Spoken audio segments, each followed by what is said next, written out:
Thank you. Welcome and good evening. Welcome to this meeting of the South Bend Community School Corporation Board of School Trustees this Monday, November 7th, 2022 here at Washington High School. We had a closed session at 4 p.m. We're calling the meeting to order now, and I will ask Ms. Owens to do the roll, please. Ms. Stephanie Ball, Present. Dr. Stuart Green, Here. Ms. Aletha Jones, Here. Ms. Jeanette McCullough, Here. Dr. Ruth Morin, Here.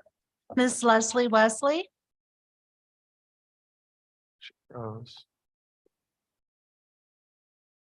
would you like me to say your name again? That's okay. We'll get acknowledgement Okay, from her thank you. when we get her back live. Okay, and Mr. John Anella. Here. Thank you. Thank you. Now it's on to adoption of our agenda. It is recommended that the Board of School Trustees adopt the agenda. Do we have a motion to adopt? Second. Moved by Dr. Green, seconded by Dr. Warren.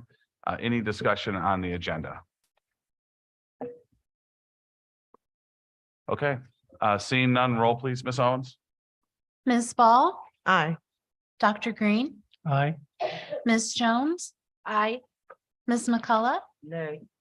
Dr. Warren, Aye. Ms. Wesley, Mr. Anella. Aye. Okay, we've adopted our agenda and now it's on to recognitions and superintendent announcements. We'll turn it over to you, Dr. Cummings. Thank you, President Nella. First, we want to start with a moment of silence. It's been a quite tragic week. We would like to ask everyone to join us. First, for Riley student Noah Riggins, he lost his life late last week. Brandon Sean Stevens, who is the son of an employee at Clay IA and the father of a Riley student, passed unexpectedly last week. Timothy Arlen Palazewski. Ms. Pam works in our Human Resources Department. And very early this morning, tragically, we learned that Joseph Garrison was tragically killed this weekend, as well as his older brother. And Joseph is a student at Clay. And so we ask that you keep his family in your thoughts as well. And so if you please join me for a moment of silence.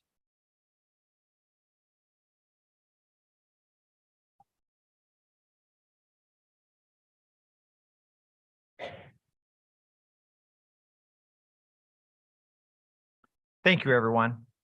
And tonight, to read our National Native American Heritage Month proclamation, we have one of our students who's Potawatomi, Clay student Allie Miltenberger. To begin, Ms. Stephanie Ball will read the board's land acknowledgement, and then Allie will come and read the proclamation. Allie, we're so proud of you. Thank you so much. Ms. Ball, if you'd like to begin. National Native American Heritage Month, Land Recognition and Proclamation. We acknowledge and revere the indigenous communities native to this region and recognize that South Bend Community Schools are built on indigenous homelands and resources. We recognize the Potawatomi people as past, present, and future caretakers of this land. We dedicate ourselves to seeking indigenous voice and perspective, improving community relationships, correcting the narrative, and making South Bend schools a more supportive and inclusive place for Native and indigenous students, faculty, and staff. Thank you, Ms. Ball. Allie?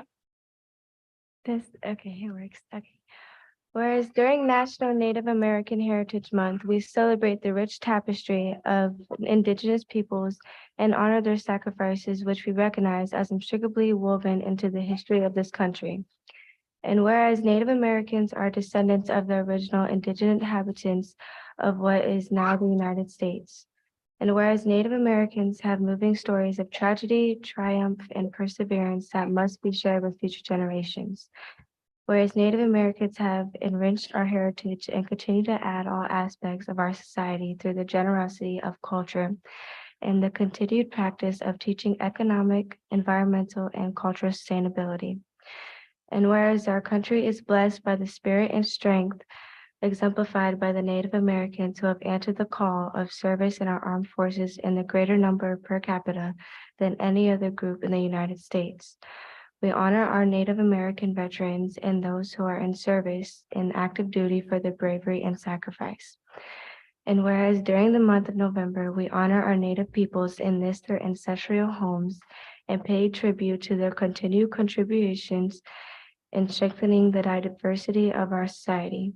Now therefore, the South Bend Community School Corporation does hereby proclaim November 2022 as Native American Heritage Month. Thank you. Thank you. Well, don't be seated. We're going to want you and Ms. Schreiber to come up for a photograph. If you'd like to, I know your father's with you. If you'd like to bring him as well.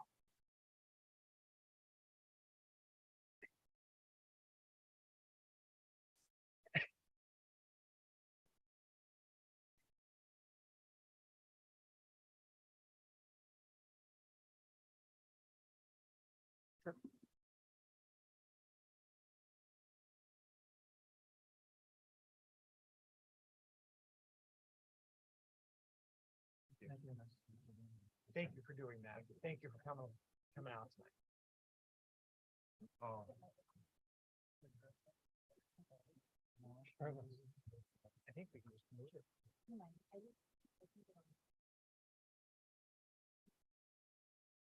Hold on.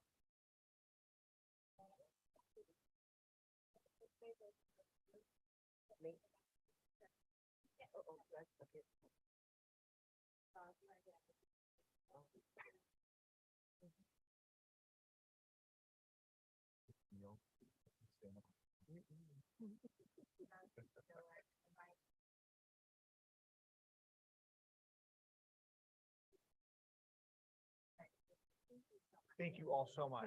We really appreciate it. Thank you, Allie. Thank you so much. I know you had a long. Thank you so much.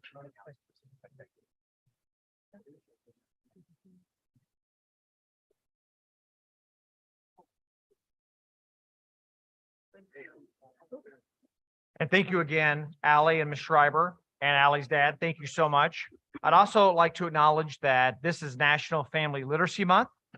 Also like to acknowledge this is National School Psychologist Week. Thank you to all of our school psychologists. And now, Mr. Kennard Robinson, the amazing principal of Washington High School, is going to come. I thought I saw him. Sure. He's going to come and tell us about the congratulations earned by the City Commissioners Youth of the Month. Mr. Robinson.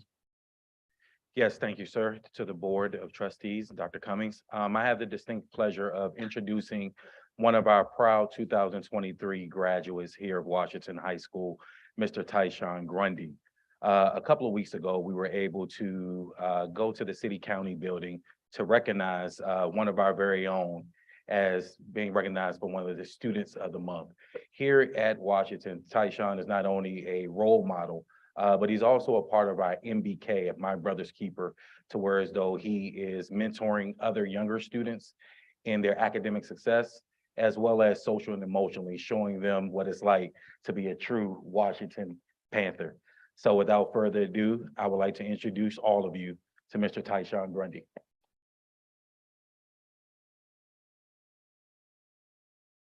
And Mom is with us tonight, and your athletic director, Mr. Hudson, is with us tonight. Mr. Grundy, would you like to say something?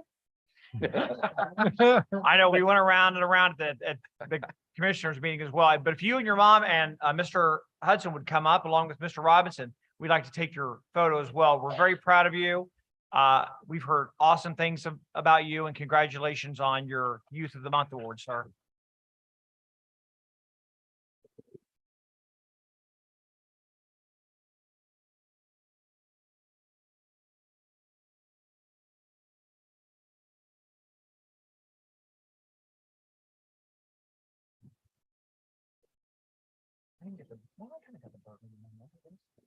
Oh, yeah. Nice job. Congratulations. Oh, thanks, man. Oh, congratulations. You sure you don't want the opportunity? Garland, thank you. Oh, sorry. Thank you. Kennard, thank you so much. Yes, sir. Absolutely. Mom, thank you for coming in tonight. Of course. No, you're fine. No, you're not. No. Fine, you're good. You're important. I'm not.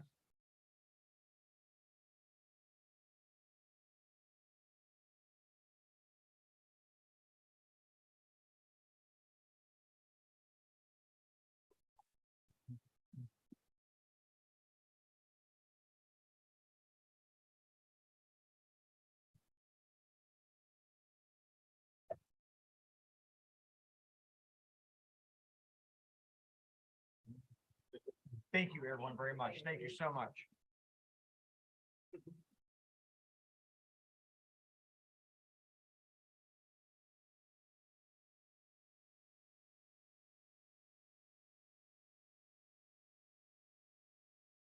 And now I'd like to ask our Assistant Superintendent of Business and Finance, Ms. Karima Fowler, if she would come to pass out our Energy Star certification recipients. Ms. Fowler?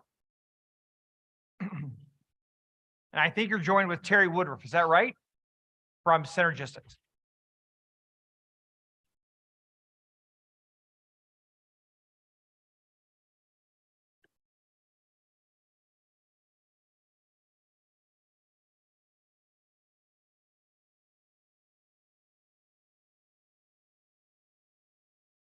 Good evening, members of the board and Superintendent Cummings. Thank you for allowing us to present tonight. We'll be brief.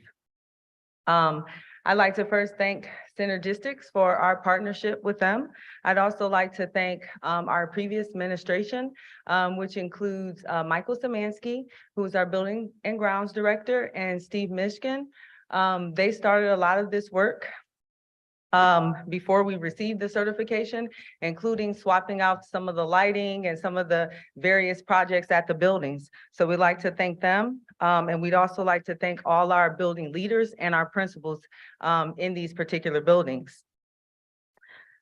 So the Energy Star certification is a strict energy performance standard by the EPA. To qualify for that program, a building must score in the top 25% based on the EPA's National Energy Performance Rating System.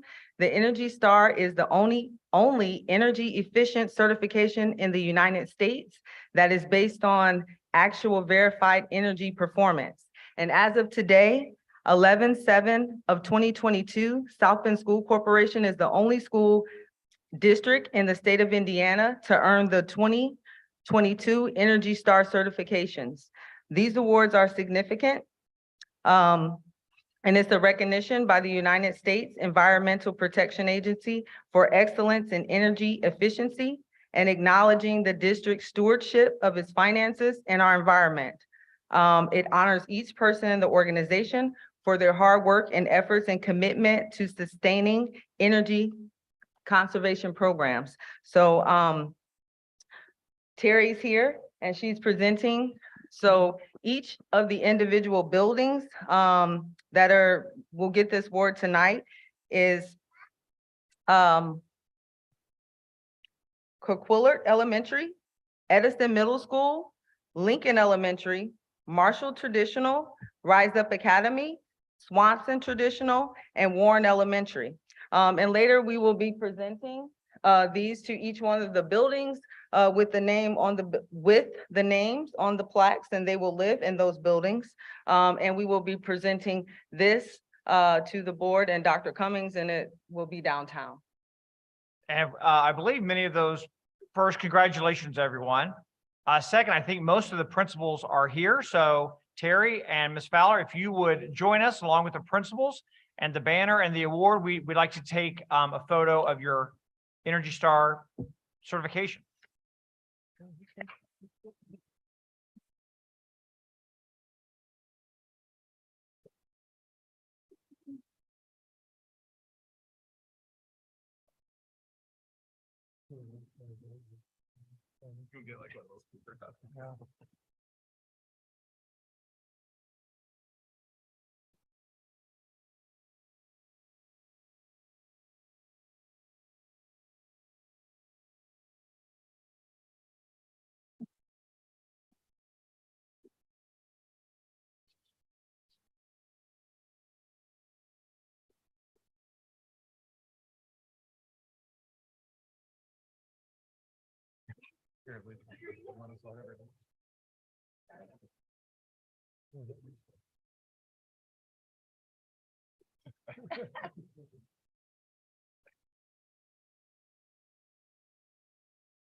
Good. Perfect. Thank you. Congratulations, everyone. Thank you so much. Thanks.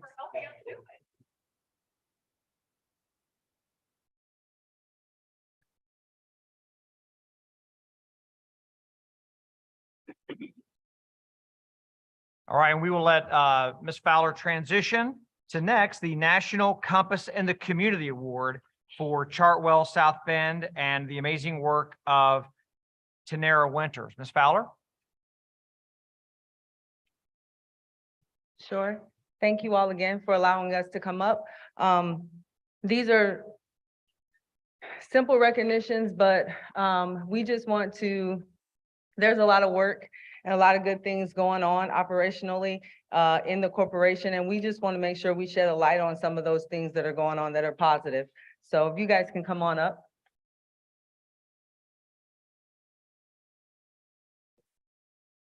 Good evening. Each year, as a part of our national recognition celebration, Chartwell's K-12 honors 6 school corporations as winners of the 6 award categories, one of which includes Compass in the Community Award. The Compass in the Community Award recognizes school corporations that go above and beyond serving up happy and healthy in school cafeterias and who are committed to building stronger, healthier communities. This year, I am thrilled to announce that Tanera Winters and the South Bend School Corporation is a National Compass in the Community Award recipient. We are so honored to be partnered with Dr. Cummings, Karima Fowler, and the South Bend School Board of Trustees, who have paved the way with their progressive and innovative ways. Chartwells would like to thank South Bend School Corporation for being a partner and for giving us the opportunity to be part of your wonderful community. Well, and I want to say first, congratulations to Tanera. We would not have won this without you. I remember the first day, I think it was your first day, that we decided that we were going to take a look at, then it was MLK Day. How are we going to feed our students in our district?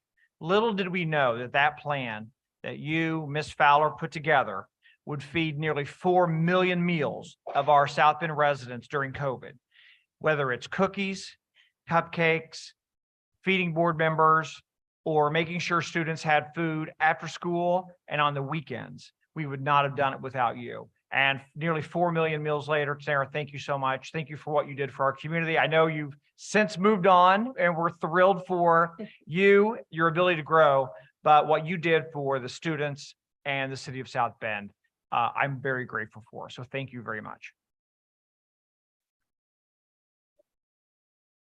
Come on up. Let's take a photo. Photo time.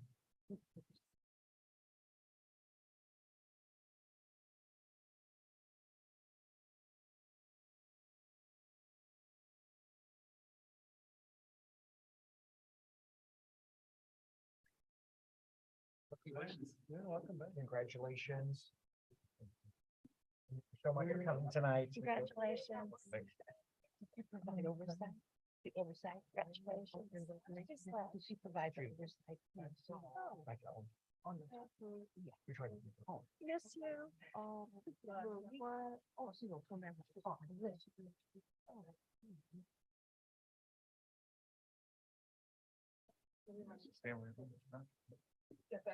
Oh, no, it's okay. I think it was okay where you were. You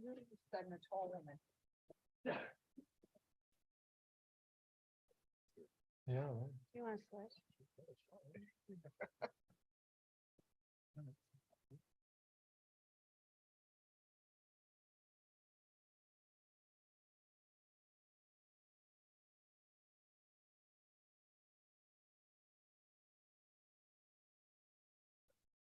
Sarah, congratulations. Congratulations. Siobhan, thank you so much. Yeah, that's all right.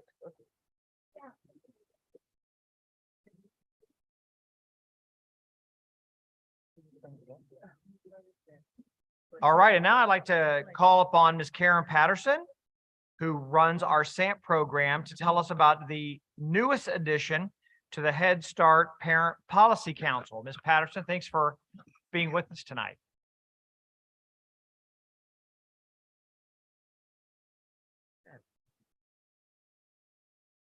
Good evening, Dr. Cummings, President Anella, and esteemed school board members. I'm Karen Patterson, like Dr. Cummings said, the supervisor of the School Age Mothers Program. The Merriam-Webster Dictionary defines fortitude as the strength of mind that enables a person to encounter danger or bear pain or adversity with courage. If there is one student who exhibits this trait, it is Delana Jordan. Delana has made a complete turnaround from her freshman year and is not only achieving high academic performance at this time, but she is also on the pathway to graduate from high school early here from Washington High School. While juggling being a teen mom and working part-time, she has been doing all of this. Times when she could have reacted to situations that jeopardized her education, she took the mature route and chose to maintain her composure and stay focused. She has also been elected as a Head Start parent policy representative. Please join me in congratulating Ms. Delana for her achievements in overcoming the odds.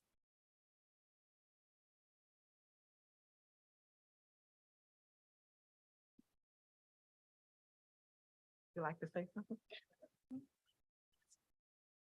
Okay, so this is my son, and everything that I've been doing for the past year and a half was mainly just for him. Me actually graduating early was a last minute decision for like this year. So I actually took extra classes so that way I could maintain to graduate early. And I started to work even though I was able to maintain without a job. I still wanted to so that way I could take care of him. And I've been staying on top of good grades, doing good in school, so that way me and my son can have a better future together, and he know that anything is possible with or without a kid at a young age. And that's pretty much it. Well, we're really proud of you. When I get her. And if you, Ms. Patterson, would join us, we'll take some photos.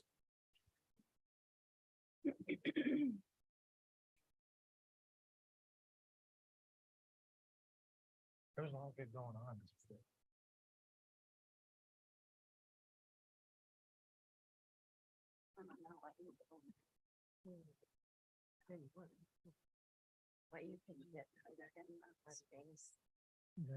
Congratulations. Congratulations. Hey, baby. What's your baby's name?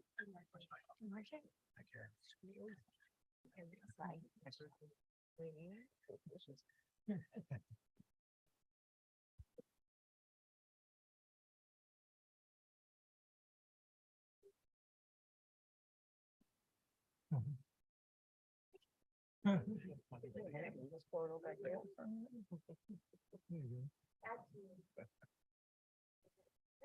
Good, thank you. Congratulations. Thank you, Karen.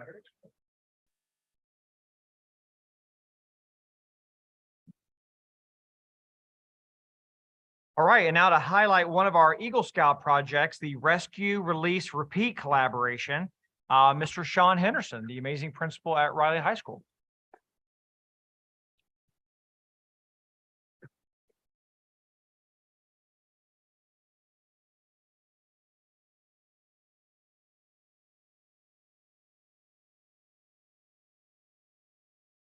Good evening, President Anella, Vice President Wesley, Dr. Cummings, Board of Trustees. The rank of an Eagle Scout may be earned by a scout who has been a lifetime scout or at least 6 months, has earned a minimum of 21 merit badges, has demonstrated scout spirit, and has also demonstrated leadership among their troop, crew, or ship. The scholar in attendance with me tonight has not only demonstrated leadership amongst his troop, but also within the Raleigh community. Mr. Layden White is the class of 2024 and is finishing his Eagle Scout project by creating a rescue, release, and repeat program. We are proud of the work that he is doing within this community, and I would like to invite Mr. Layden White to give you a little bit more about his Eagle Scout project. I was looking for an Eagle Scout project and I found a couple hurting bunnies in my backyard. And we were looking for a place to take them, and Rescue, Release, Repeat was the first place we found. She was great. We got to know her and she needed a fence for some goats. So we built a fence for some goats. That's pretty much it. Well, Layden, that's impressive. Thank you for joining us tonight. We're very proud of you. Mr. Henderson, thank you for all you do for the students at Riley and your leadership. So if you'd come and join us, we'd like to take a photo, please. All right, would you like for his parents to come as well? Absolutely. All right. Mom and Dad, thank you. Thanks for coming tonight. Thanks for choosing South Bend Schools.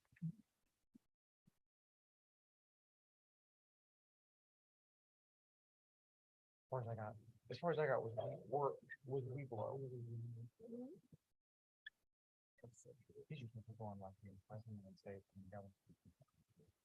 Layton, congratulations. No Eagle Scout uniform tonight? No? All right. All right. Next time. Thank you. Oh, yeah. Mom and Dad, thank you.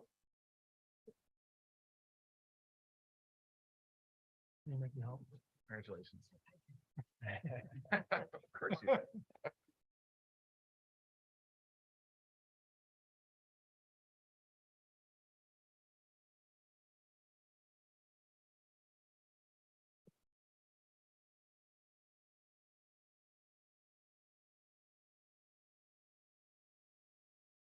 Perfect. Thank you. Congratulations. Mom and Dad, thank you. Congratulations. Ms. Henderson, thank you.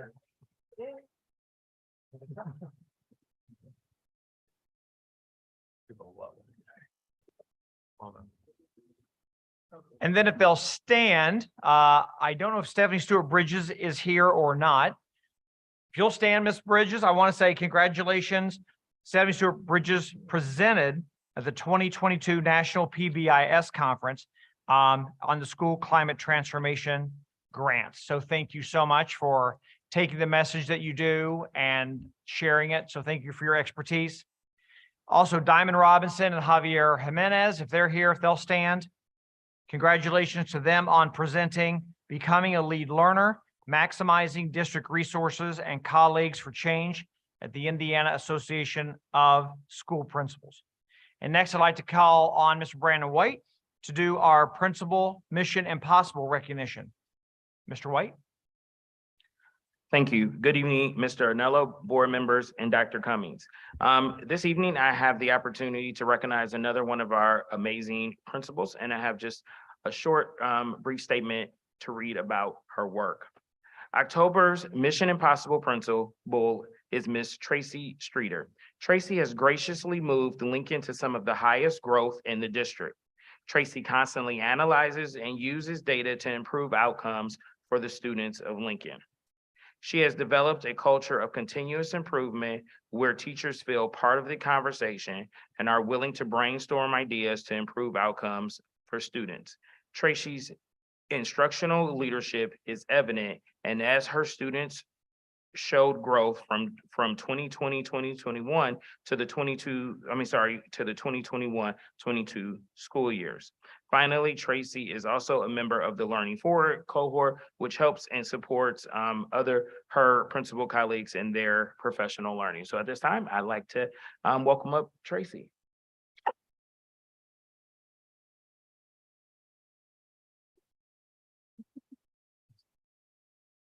Just thank you, but I really couldn't do it without having the incredible staff, dedicated staff at Lincoln, and their willingness to work with me as we look at what's best for kids always. Perfect. Well, come on up. If you, Mr. White, will come up, we'll take a photograph.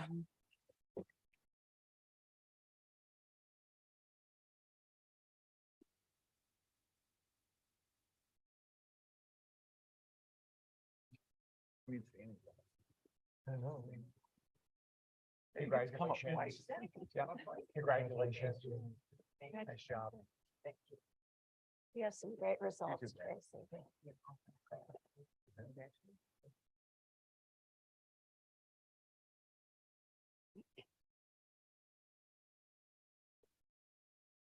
Over this one?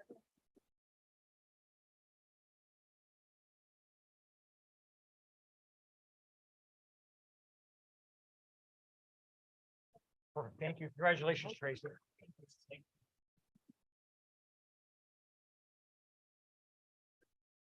And then a reminder to all of our families that our holiday lunch prior to Thanksgiving is going to be November 17th.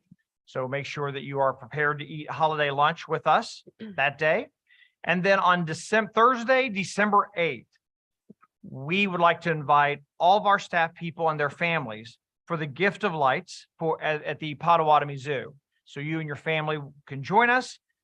Your family will be let in to celebrate the Gift of Lights at the zoo. We did this last year. It was a really terrific event.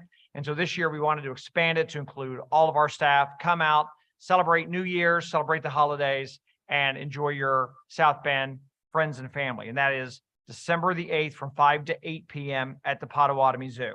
And then our next board meeting is Monday, November 21 in the administration building. And Mr. Nell, that's the end of superintendent recognitions and announcements. Thank you. That actually was quite enjoyable. It just, now that the zoo has giraffes, that'll be fun. Right. Okay, so that concludes superintendent announcements. That brings us to our academic focus this evening, which is a magnet program update, and we'll be hearing from Adams and Washington High Schools.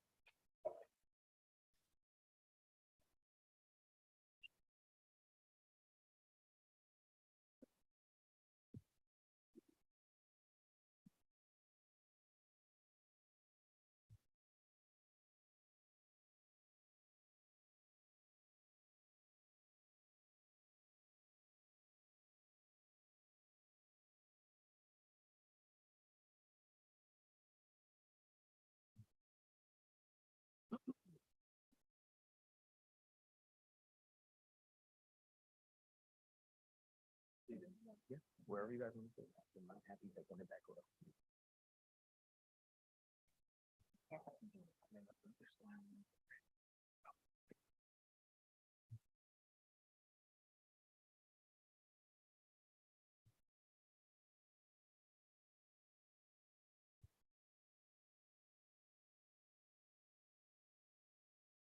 The hardest part, figuring out the seat. Okay. Dr. Cummings, School Board, we're extremely excited to be here tonight. We want to share some information with you about the John Adams High School International Baccalaureate Program. My name, for the listening audience, my name is Jim Seitz. I'm principal at Adams. We have our Director of Counseling, Ms. Tammy Berbitsky here. We have our brand new IB Magnet Coordinator, Mrs. Stacy Fisher-Gearing. She's been on the job now, what, 7 days? So she's jumping right in.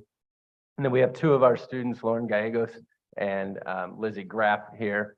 And hopefully our third student, Josh Ziza, will make it. He was still running a little bit late for basketball tryouts. So hopefully he can make it. So we are extremely excited to be here tonight to be able to present to you. We presented to the school board back in February of 2020, which we all know then the next month what happened. So it's time to get back and give you some updates. We are right now in the middle of our magnet push for next school year. We opened up our application season on November 1st.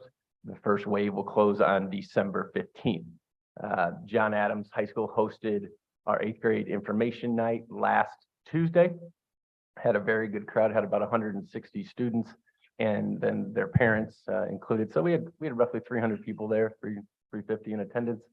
And so we want to talk with you tonight about update of the program, and then more importantly, some goals that we have and how we're going to get to reach those goals. So who's doing the, oh, I'm doing it. Okay. Okay, so I'm going to turn it over to Mrs. Gearing, and so she's going to talk for a few moments, a few slides, then Ms. Berbitsky, then myself, and then we'll turn it over to the students at the end. Good evening, everyone. I'm Stacy Fisher-Gearing, day 6, as the coordinator for the International Baccalaureate Program, which means I am totally an expert on all the things that have to do with IB. One thing I am an expert on is reading, and the mission of the International Baccalaureate Program, as the screen says, is to develop inquiring, knowledgeable, and caring young people who help to create a better, more peaceful world through education that builds intercultural understanding and respect. My summation of that is that the International Baccalaureate Program opens students' perspectives, opens their eyes, opens their minds. And because of all of these openings, spin will lead to open doors. If you move to the next slide, please. The International Baccalaureate curriculum focuses on 5 approaches to learning. And I imagine that most of these learning skills are utilized in all of the classrooms in the South Bend Community Schools. However, in the International Baccalaureate program, all 5 of these are instituted in the classrooms at Adams. And I have already seen them at work. So focus on communication, so exchanging ideas from student to student, as well as collaboration. My office is right across the street, across the hallway, which seems like a street at times, from a couple of the science classes. And I am amazed at how much I can hear them working together on projects and effectively. Self-management, so organization. A very, very, very brief story at the opening information night. Some of the students were sharing on a panel, and a parent asked students, how do you manage all the things? And because of, like all other high schools, there are sports, there are activities. And one of the students said, well, you have a planner, and then went through sort of step by step on how you go about managing your time and all of your responsibilities. The International Baccalaureate program boasts of media literacy and cultural relevance, and those 2 are important to go together in order to then lead to critical, creative, and transferable skills and thinking. So that's the why and the how, and I'm going to turn it over to Mrs. Verbitsky, who's going to focus on the what it looks like. I believe all of you have a handout with our pie, maybe? You will be receiving pie. It's getting close to Thanksgiving, so we should be thinking about pie, okay? That is the core of the IB program. It is a full circle full of 6 core groups of subject areas, and our students have the choice to either do the full diploma, the whole pie. They can have the whole pie, including the nice little middle part, and I'm going to talk about that.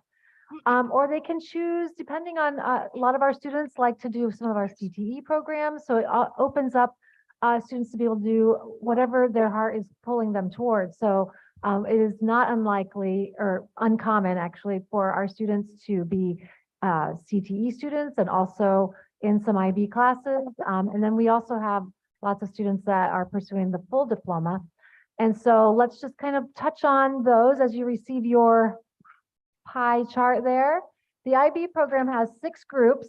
All students that they're diploma bound, they're going to take a course in literature, which is our English HL course. And if you didn't know already, there are HL courses and SL courses. So a full diploma student has to get a minimum of 3 higher level courses and 3 standard level courses. Typically an HL class, if you didn't know, is 2 years, and most of our SL classes are done in 1 year. So again, group 1 would be our language literature courses. Group 2 is going to focus on those foreign language, world language courses. And our primary focus at Adams right now is the French and the Spanish. And in both of those languages, there are higher level options and standard level options. So the kids can choose what they'd like there. Under group 3, individuals and societies, we have a host of, I call it the social studies category, and that's essentially things from history of Americas, philosophy, psychology, world religions. I think a lot of our students really thrive in that category. There's a lot of interest in some of those courses. We also have a really great science group 4 options. We have higher level courses in biology, and we also have higher level options in physics. And then we also have SL options in environmental science, sports, exercise, health, chemistry, and also in biology. So it's some really great options there. And our math options, we have 2 varying areas. One is called math applications, the other is math analysis. And for the student that wants to have an HL option, there is that. It does require a little bit more independent study. situation. And then group 6 is the arts. And there may be some students that are not maybe potentially interested in the arts, so they can sub in an extra class from the other groups to satisfy their full diploma group 6 project. And then that nice little part in the middle, does the next slide have that? Focuses in on, that's interesting. Oh, thanks.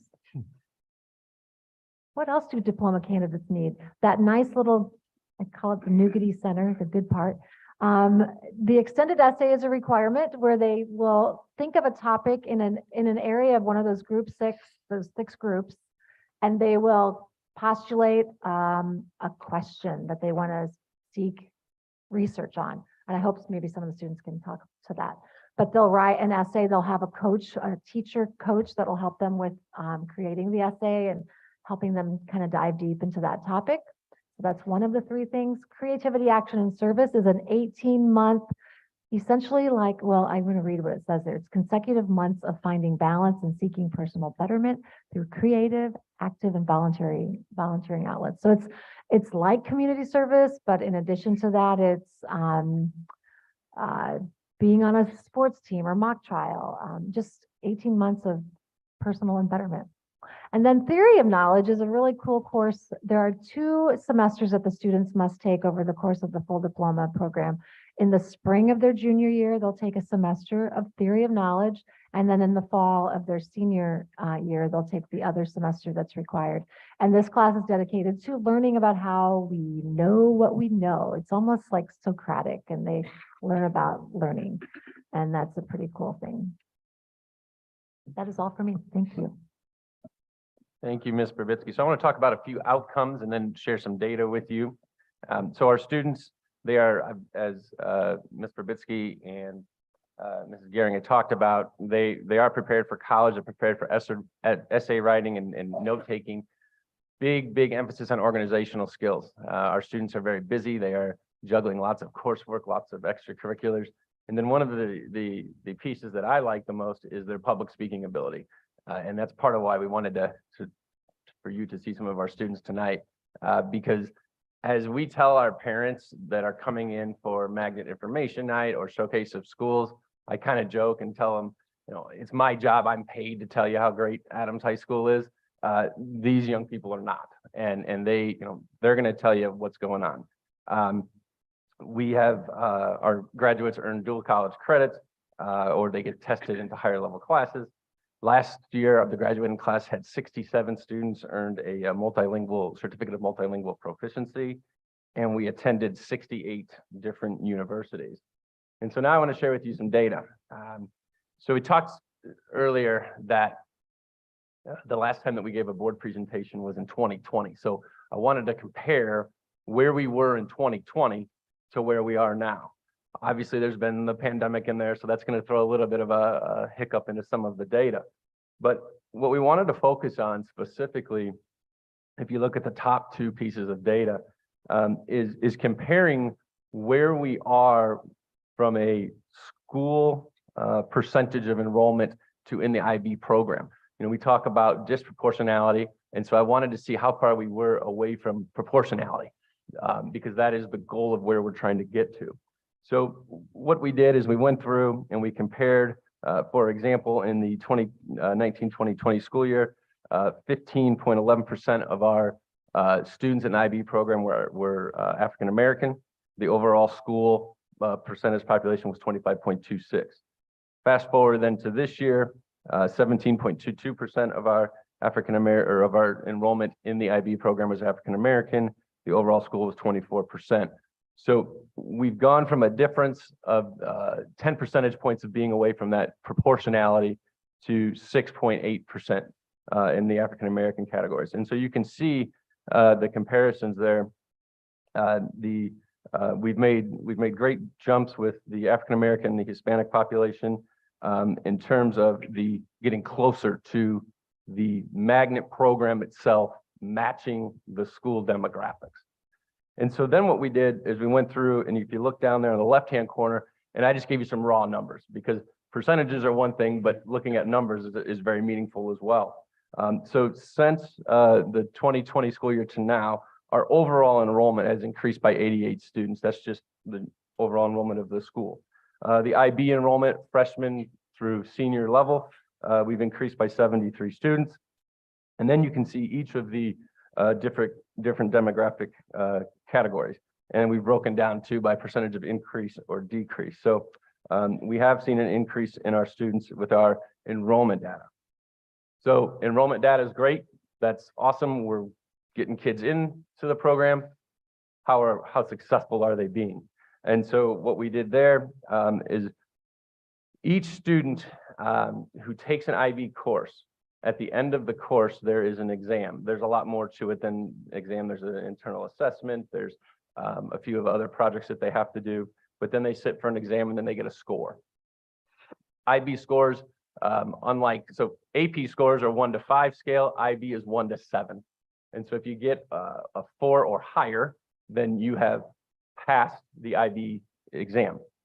So what we did is we went through, and these are individual students in the class of 2020 and then last year's class, because obviously the school year has not taken the exams yet. And we wanted to see where we were in terms of the number of our graduates passing IB exams. Now, many of these students, in fact, about 80% of the students pass more than one exam. And then our diploma candidates, they're passing all 6 exams. So this is a little bit of a breakdown of the data. I'm sure that there will be questions on that. I could talk all day about the data. I could have put a whole bunch of stuff up here, but I tried to break it down as concise as what could be for you guys, because I know we get overwhelmed with data. So our recruitment efforts, like I said, we are right in the middle right now. This is a very busy time for the recruitment strategies. If you see all around town, different schools are having open houses, and so we are competing for kids.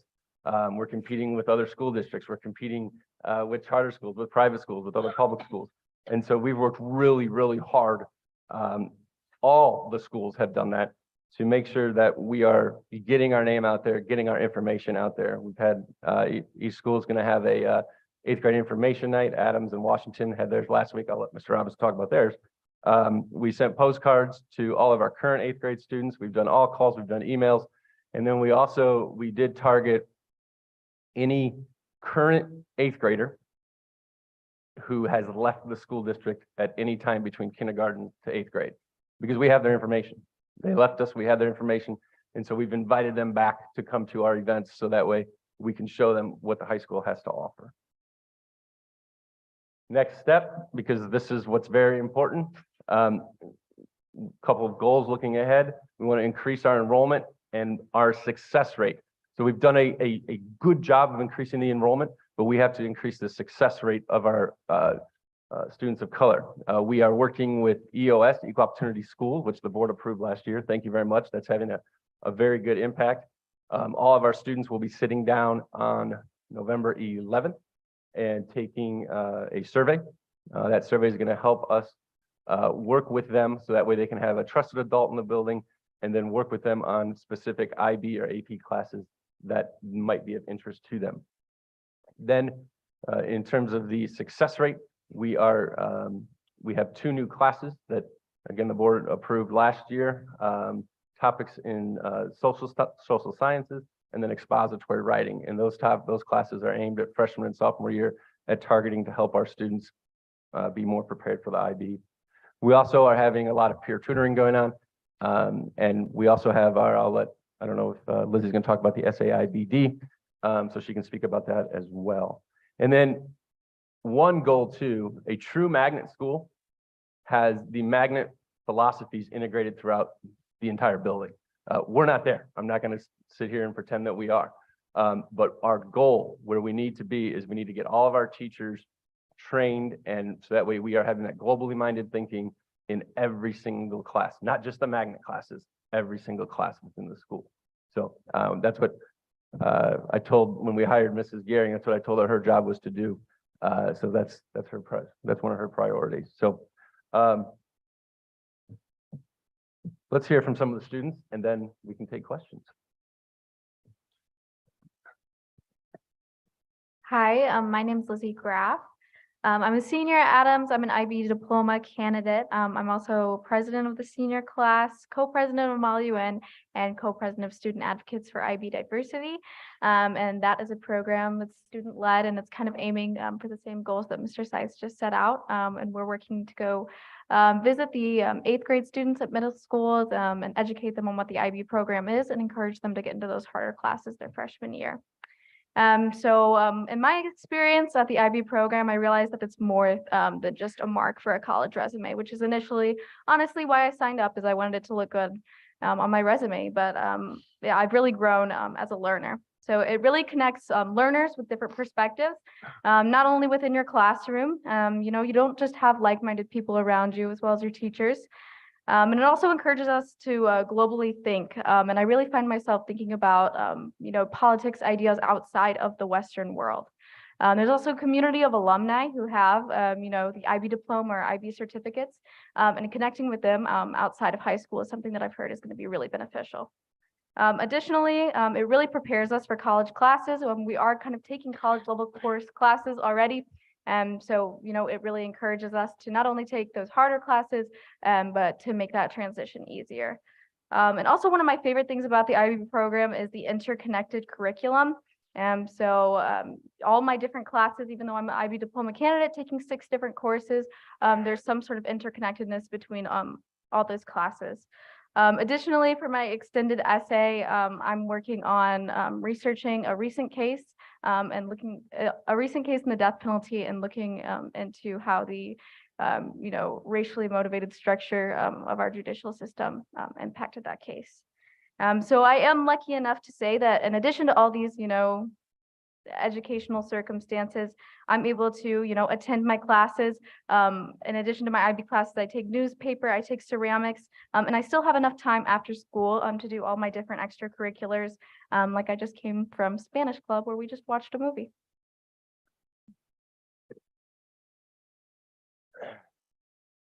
Hello, my name is Joshua.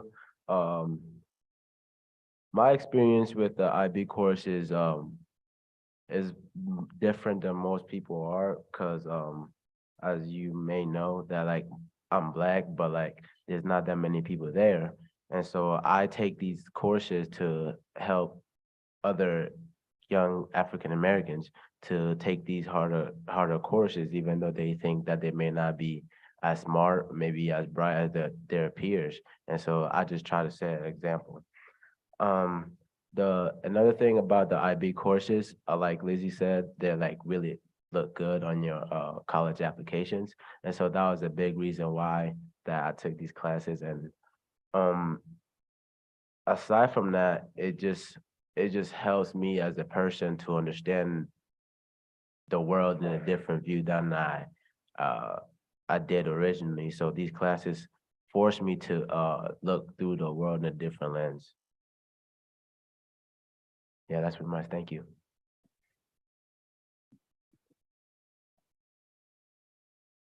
Hi, my name is Lauren Gallegos. I'm a junior at John Adams High School, and I am an IB certificate student. I played softball all my years at this high school, and this year I'm a part of Quiz Bowl, Spanish Honor Society, and Eagles Going Green. For me, IB has allowed me to grow my personal relationships and build my ability to have intellectual conversations with others. I am attaining tools such as confidence and vocabulary in my IB Spanish class, and as well as logic and problem-solving skills in my math class that I'll be able to use later in college courses that are not only math, but also other classes. In general, like Mr. Seitz said, IB has given me the opportunity to build my organizational skills and has taught me the importance of prioritizing in my everyday life. Thank you. Thank you. Any questions? Thank you very much. We appreciate it. We appreciate hearing from all of the staff at Adams, but also the students. Well, we always appreciate hearing more from the students, no offense. I don't blame you. Thank you very much. And I'll, if any board members have questions or comments at this time. Yes, Ms. Jones. What kind of support do the students get in order to be able to continue in the program? I know that was somewhat of an issue before that certain children weren't given the proper support to be able to maintain. So what kind of support is offered? Yeah, so that peer-to-peer tutoring that we do have takes place after school. We also have created basic skills classes that are not for special education students. So that way we can have students participate in those, so that way they can have that extra time. We have also implemented within each class period different work days that the teachers will give the students because it does get quite cumbersome and the workload can be quite a bit. And we understand that not everyone has time after school. We also then have a great deal of support with the counselors, meeting with the students individually to make sure that they're going on the right path. And then if a student is slipping, we also then have our graduation coaches that we have implemented with all of our staff. So that way each kid then that needs help has someone that's able there to mentor them. Thank you. Mr. Do you Sykes, have the students have. Oh, yes, I'm sorry. Yeah,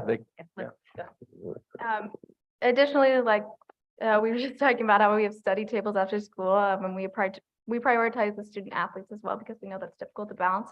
Also, SAIBD, Student Advocates for IB Diversity, is starting to employ a program that's a student-led hotline because we have National Honor Society where a lot of kids, are looking for volunteer hours. So we're implementing a program where IB students can, email a hotline and actually be matched with a tutor who's looking for volunteer hours. So that's kind of an efficient way of peer tutoring that we're starting to employ.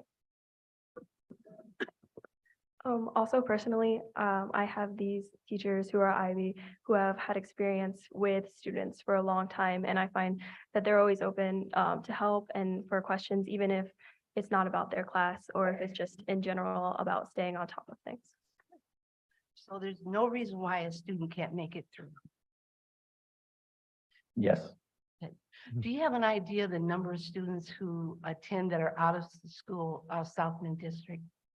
South Bend District? Out of the city, yeah. From the Um, surrounding cities. I don't, that would be more, I'd say 5 to 10% are outside of the city. The Adams District itself, though, was 50%. And how do we market for families outside, or do we? Do we have a market, do you know? Lots of social media, using lots of social media. And then, as we said, so we sent, 2,400 postcards and emails to individuals that have left the school district and were at a different school district, but are in 8th grade right now.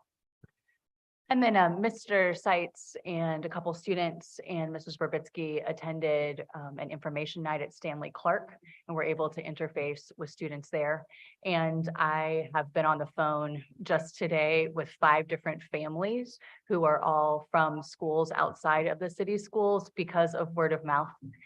They had either an older sibling. And so, like all things, word of mouth and good experience is by far the best publicity. Great. And I do know we do have a budget for marketing, but that's a question for the superintendent. Last question. Okay, if a parent is watching this presentation and it looks very good, how would you advise a parent if they're watching this right now and they're saying, I want this for my child? And that child will be entering kindergarten. What would you advise that parent to do to get that child so that they can be tracked all the way up to this program? Read to the child. Read. And that's a very oversimplistic answer. I get that, but read and interact and teach your young child the value of hard work. I'll never forget 9 years ago, I got a call from a parent and they said, gosh, nowhere on your website does it say that IB is a high ability program. And they were upset about that. Everybody wants to be considered high ability, right? And I said, well, it's an honor because it's not. And I said, we have a lot of high ability students who don't do well because they can't think open-mindedly and globally, and they don't want to put in the hard work. And so I think that we have a lot of kids who aren't quote unquote high ability that do really well because they can think open-mindedly. how would that parent approach the corporation to let them know, hey, I would like for my child to be eligible to participate in a program like this when they get in high school? So what should do Well, we start at the Kennedy? Is that where they would start? no, they start anywhere. I mean, we have kids, so we have 20, let's see, last year's graduating class had 28 different middle schools that kids have graduated from. So we have students from all of our high school or all of our middle schools. And I am 100% confident that any student who's in our K through 8 elementary to high school to middle school can be very successful. And if you want to get involved in that IB program at a young age, Clay IB is a great option for that. Great. So they don't have to necessarily be a student of Clay IA or LaSalle. Absolutely not. Okay, thank you. Thank you, Ms. Jones. Anyone else? Yes, Ms. Ball? Thank you, Chair Nella. Thank you for the presentation, the details, especially the slide 7, where you give us the enrollment information. I'm wondering, can you tell us, is there a cost to take the IB exams? There is not. Okay, good.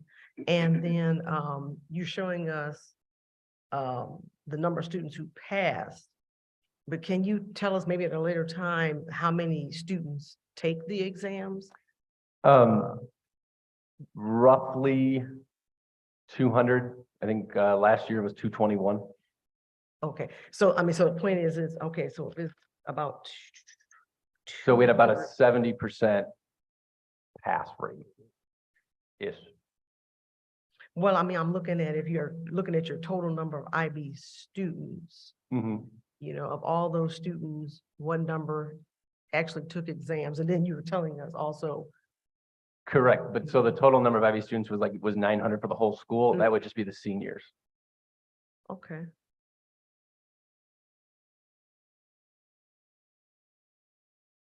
So that 900 is only the seniors? No, the 900 is the whole school. The whole school, right? The 220 is the seniors. Oh, okay. Yeah. So juniors don't take exams along the way, Those or? juniors, the seniors aren't included in those numbers. That's just the junior, or the juniors aren't included. That's just the Oh, seniors. these are just I'm sorry. seniors. Oh, okay. Yeah, Okay, so okay. what we do when we look at these, we look at them based on graduation cohort, because that's what the state does for career and college readiness rate. So that's kind of, I'm always thinking school report card.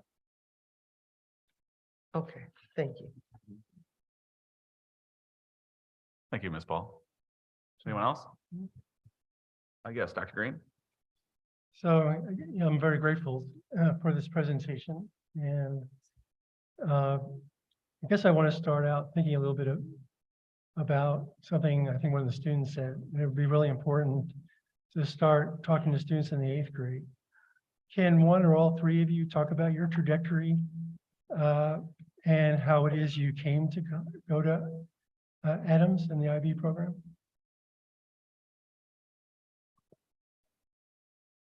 So I personally went through the Kennedy, LaSalle to Adams.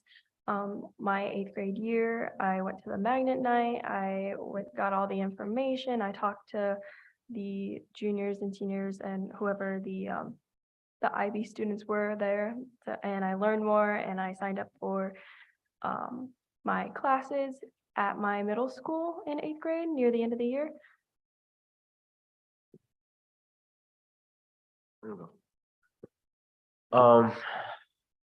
So I'm I'm not immigrant, but I have a green card.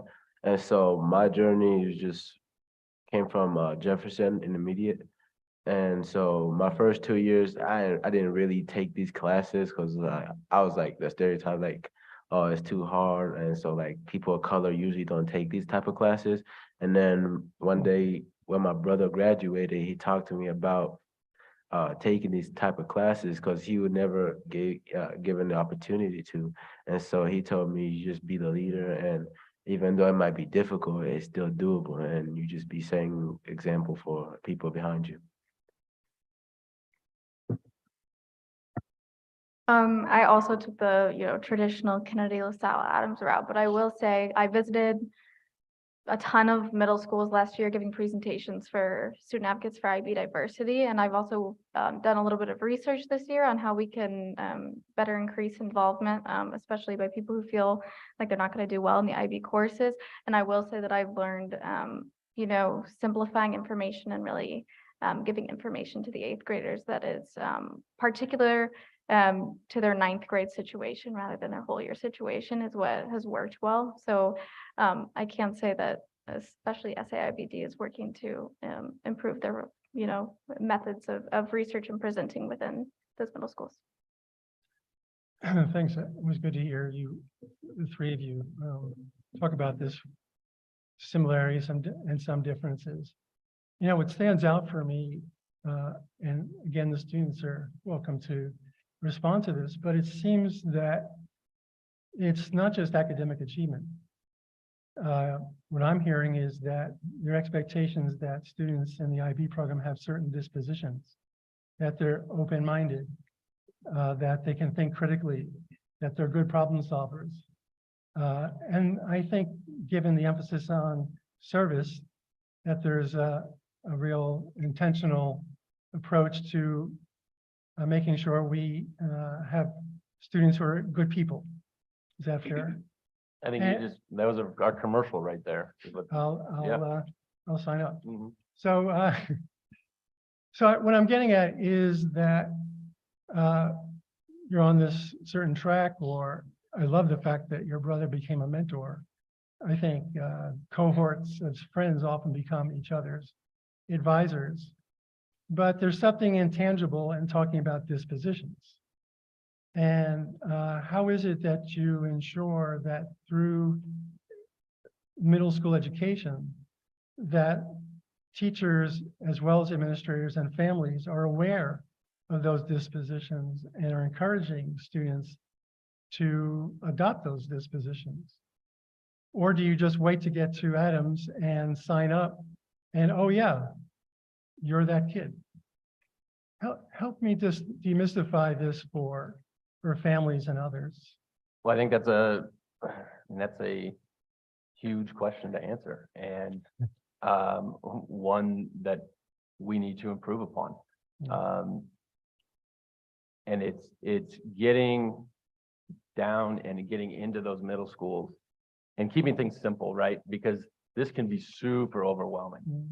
And so, you know, I think as Lizzie said, getting it down, simplifying the information to those kids and to the parents. And it looks like Mrs. Gehring wants to talk too. I do not come from a background in education. I come from a long line of educators. So I've been an education appreciator for all of my life, educator appreciator all of my life. I've completely jumped vocations. And I still sort of have to pinch myself and be like, how did I get here? And one of the things that I named in my interview and in conversation with multiple teachers and students in just the few days that I've been here is about what does the on-ramp look like? And the idea that you suddenly arrive at Adams and you have these opportunities, but it can be overwhelming and you can get lost. And so part of the goal of the IB teachers, as well as the administration, Mr. Seitz especially, is to go to outside the walls of Adams and to go down into the middle schools and look at how that on-ramp is going to work. And because I do not have, which can be a hindrance, I think maybe a hindrance initially, because I personally do not have all the acronyms and I don't have the background, which may also, for fear of maybe saying something inappropriate, may not have the baggage of all of the IB lingo and IB expectation. That is a new eyes that can bring to that with the students, because I have been impressed every single time I've been with students, and all of their stories are slightly different. And for them to have committed to this means that it's important to them. And so I'm not doing this alone. I am bringing the students along with me, knowing that there is the full support of the administration to be able to educate and to seek out and intentionally to provide an open door. Yeah, and my intent is to really think about what is that makes Adams special and what sets it apart? And can we provide the same opportunities for all kids? And are we instilling, again, those dispositions early on so that it's not such a leap by the time that students get to high school? They should be doing a lot of these things all along. And some schools emphasize service more than others. You've got the component on creativity, activity, and service. And, you know, the Carnegie Foundation has designated a very small group of universities and very few high schools as doing good work in this area. And there's an underlying assumption, of course, that this is inherently a good thing to do service. And there too, I think it's important, I think, to make sure that, well, to at least allow that door to open for our kids to do service, but also in conjunction with learning how to be a leader. You know, I think it's really important to do service, but not so much that it's someone doing something for someone, but with someone. And by the end, are we encouraging our young people to become leaders or to always serve? You know, where's the innovation coming from? And you've given me just a lot to think about in terms of the overall way we're thinking about our curriculum from K-12. So thank you. And thanks for addressing some of my questions that are not always answerable. Thanks, Dr. Green. Dr. Warren, you had a comment? Yes, excuse me. I noticed that 67 earned Indiana State Certificate of Multilingual Proficiency. And I'm very interested in students learning different languages, because I think every language has its own conceptualization and its own way of thinking that contributes to this idea of open-mindedness. So can you just right off the top of your head tell me what those languages were? Those were Spanish, and we had a couple of French. Okay, because I think you did come to us a while ago to approve Chinese. So that was the class of 2021 that we had a student take Mandarin, and that was the Pomoja class that the board approved. Okay, so the 67 then were in French and Spanish. Yes. Okay, thank you. Thank you, Dr. Warren. Ms. Jones, you had another question, comment? Just one more comment and question maybe. And I just want to say thank you to Dr. Green, because his comments were really at the heart of my comment, my question. Because I'm always trying to think of what can we do as a corporation that could be innovative to start targeting and nurturing every child to, if they choose to be in a program like this. My last question is, since we have open enrollment in Indiana, so do you visit middle schools in other districts? If they let us in, we would, but no. So a lot of that is, so there's no visiting, but again, it's targeting those relationships that we have. And so if there's a principal that left the district or that we have a relationship with, you know, we'll speak with them. But especially the ProCo schools are pretty protective over what they let us do. And I appreciate you responding to that question. The reason why I ask it is because anyone can tell you that it's always been a concern of mine that there are many students outside of South Bend occupying seats in the magnets and the academies that very well should be filled with South Bend students. So Yeah. how's that helping? You know, if we're filling up our magnets and academies with outside students, and please believe me, I'm not biased in any way, but how is that helping South Bend students if they're not in a curriculum or in a classroom that's going to prepare them for high school and college? So the beautiful thing about the high schools and is that we have the capacity to take students within our district and then those without. When we sit down and look at a freshman class, you know, we're looking at a target number of about 500 students. And so what we do then is we look at our district students who live in the Adams boundaries that we have to, you know, that we take because they're our boundary students. And then we look at our magnet and our open enrollment. And let's see, this is my 9th year as principal. Any student that has applied before the first deadline has gotten in to our magnet program. And that's in district and out. Now, could there be a point at some time where we get 700 kids that apply? That'd be a nice problem to have. Then I have to go talk with Mr. White and figure out, you know, how we're going to do that. But, you know, we have not turned away any student that's applied by the deadline. Now, after those deadlines, then we have our, you know, some other programs we have to take a look at with open enrollment. We also have students that move into the district because we don't want to get to a point where we have, you know, too large of a freshman class. Thank you. Thank you, Ms. Jones. And thank you very much for being with us this evening. My biggest concern for Adams is you're busting at the seams. So clearly you must be doing something right over there. So thank you very much for being here this evening, and we appreciate you. Thank you. Thank you. And then we'll move on to Principal Robinson in Washington.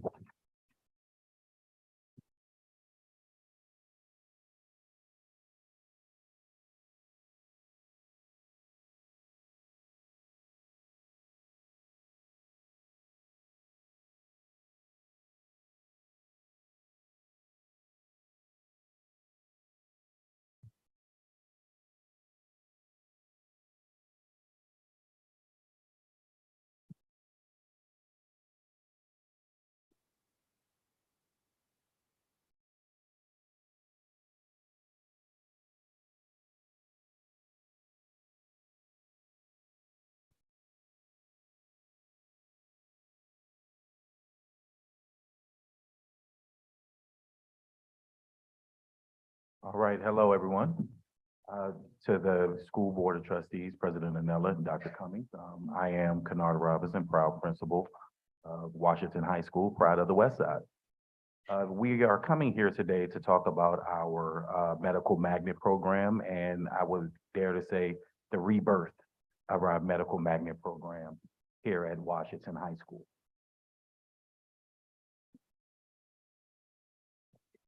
This is our medical magnet staff here, here at Washington, myself, as well as Mrs. Gaudette. We also have Mrs. Carla Lee here, future Dr. Lee, here with us as well to talk about some different initiatives that we will talk about here in a minute. And as we move forward here, we're talking about our medical magnet overview here at Washington High School. Our plan is by increasing the pathway development and participation through the integration of a clearly defined medical magnet cohort that will sustain growth in all of our pathways.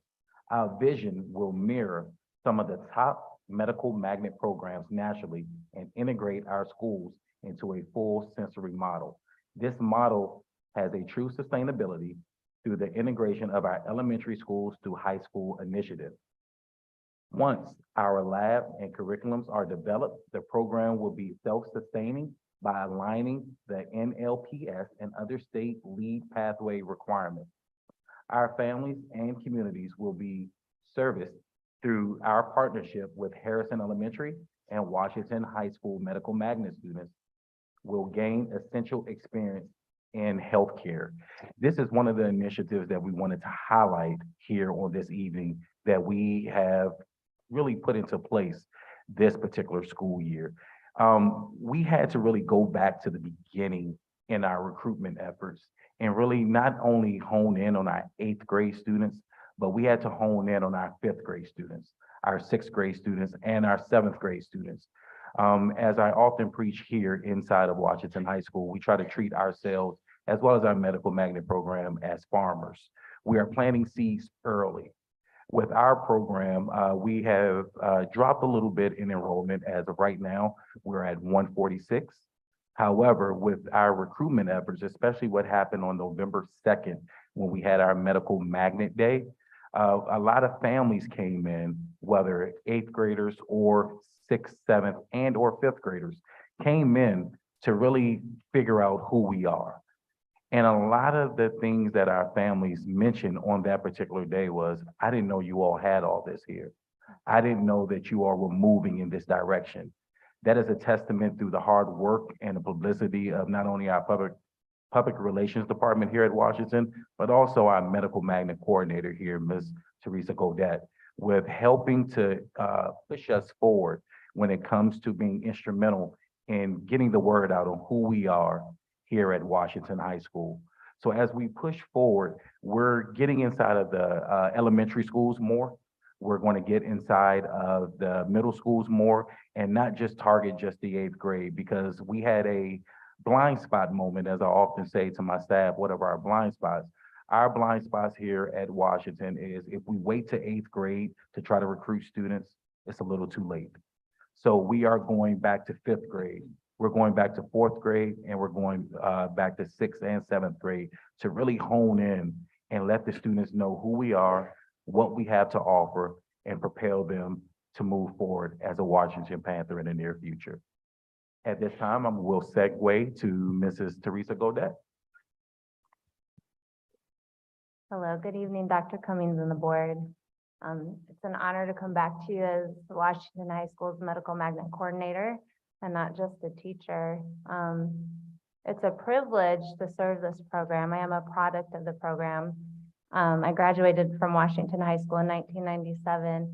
It was called a Health Occupations Co-op then. And so to see it transform into the school corporation's medical magnet and now be leading that program is a testament to the school corporation and all the great leaders. And I just want to say thank you to Mr. Robinson and Mrs. Carla Lee.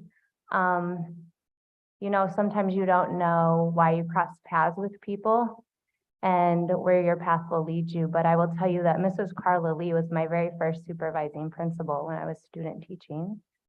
And Mr. Robinson is now my administrator as the medical magnet coordinator. So once again, South Bend Community School Corporation has always done a really good job of having great leaders in place. With that being said, if we can go to the next slide. I am really excited about the things that we are currently doing to take this program and, like Mr. Robinson said, participate in a rebirth. Because I think 16 years ago when we started the medical magnet in South Bend, there was a lot of excitement. And there was a lot of parents and a lot of students that wanted to be part of that, because I personally think that it's one of the best kept secrets. And a lot of the parents that I even spoke to in the medical lab were blown away by what we have, the certifications that we offer, and the pure nature of a 4-year program in the biomedical pathways and health sciences. It's just as great as any other magnet or any other academic program. It's just as rigorous, and the students work just as hard. So with that being said, we are an early college 4-year program. It's often confused, but I love that it's pure in that way. We start with freshmen and then we end with seniors. It includes both the Project Lead the Way Biomedical Sciences and Health Sciences.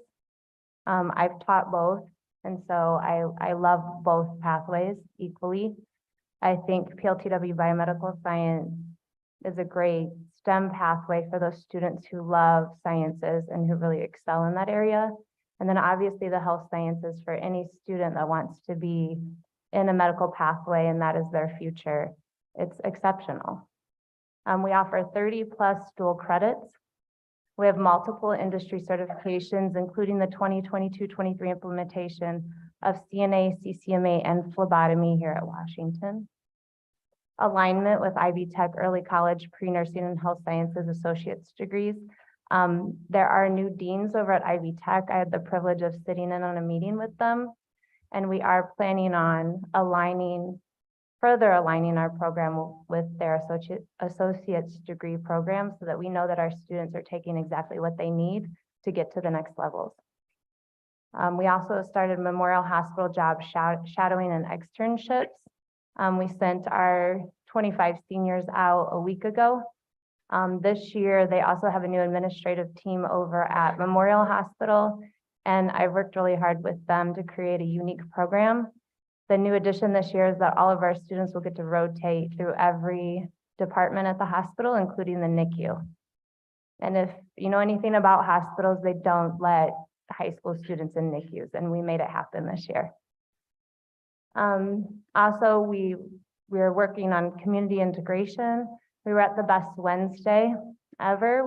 We had an amazing fall festival. I know Dr. Cummings was here. We had a huge turnout. We ran out of candy 4 times. Thankfully, we have an awesome staff here that kept running out to buy more candy. I don't think that we anticipated the amount of families that would show up for our fall festival, and our medical magnet students put that together. They decorate hallways, they fundraise, they get candy donations. They just give up all of their time, energy, and effort into that. And now a partnership with Harrison Elementary. We just had an immunization clinic November 1st and November 3rd, and we have another one coming up November 10th. This has been a great joy. I always teach my students about empathy and compassion. They're going into healthcare, and it's so important that they understand what that means, and then not being biased. And we live in a community where there are families with a lot of hurdles. And working with Mrs. Lee on this project, you know, when you sit and you talk about where we're at and how we're going to get where we want to go, it's just something on a piece of paper. But when you actually put it into place and you see it come to fruition, it's amazing the process that happens. And when you have students complete that process, it's even more phenomenal. And our students got to witness a lot of families with a lot of hurdles in our corporation. I mean, we could sit here and talk all day about those. But our students got to get on phones with these families. They got to help lead them to the free immunization clinics, and then they got to actually be a part of it, which was pretty exciting to see. Our next steps, next year, we'd really like some additional medical pathways. We've done mostly the same thing for all of these years. We did implement CCMA and phlebotomy with next level program of study. Next year, we're looking at adding sports medicine, kinesiology, physical therapy. And there's currently a former Washington High School graduate who is a physical therapy assistant. And we've been talking to her quite a bit about giving back to the program. And I think that that's also a testament to Washington High School, the alumni, and the pathway itself. We'd also like to offer additional dual credits for freshman and sophomore classes. So that's part of the talks with Ivy Tech right now for the health sciences pathway, and then IUPUI for the PLTW biomedical pathways. We'd also like 7th and 8th grade Project Lead the Way biomedical science courses. Traditionally, PLTW has always offered courses for the intermediate level, and biomedical detectives is something that we're looking at talking to the intermediate centers about for next year potentially. We also like to start cohort programs to mirror top medical magnet programs nationally. So national medical magnet programs have an elementary and intermediate cohort of students that mirror the programs that are then presented in the high schools. And I'll be honest, that was something Mrs. Lee actually talked to me about, and then I did a little more research. And I realized that to be a true medical magnet, we really do need to mirror those classes so that those kids are talking that language from elementary all the way through 12th grade. And then also updating the equipment, improving the medical labs, and advancing the curricular development. So with new pathways also comes some cost for the updates and upgrades of the equipment, and then the curriculum as well to meet the needs so that we make sure that we're offering all of the dual credits and plus more. And so keeping up with that.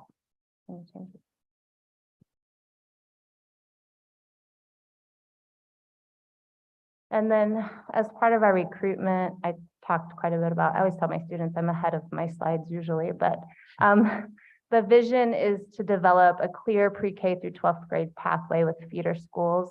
I'm really excited to have Mrs. Carla Lee here. We've been working with Dr. Davion Lewis and Mrs. Carla Lee, the principal of Harrison Elementary, to start working on this cohort with Harrison.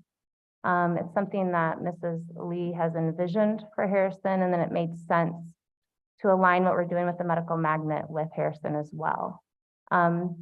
We'd also like to extend that to other feeder schools. Obviously, Washington High School, we have many feeder schools that come into Washington.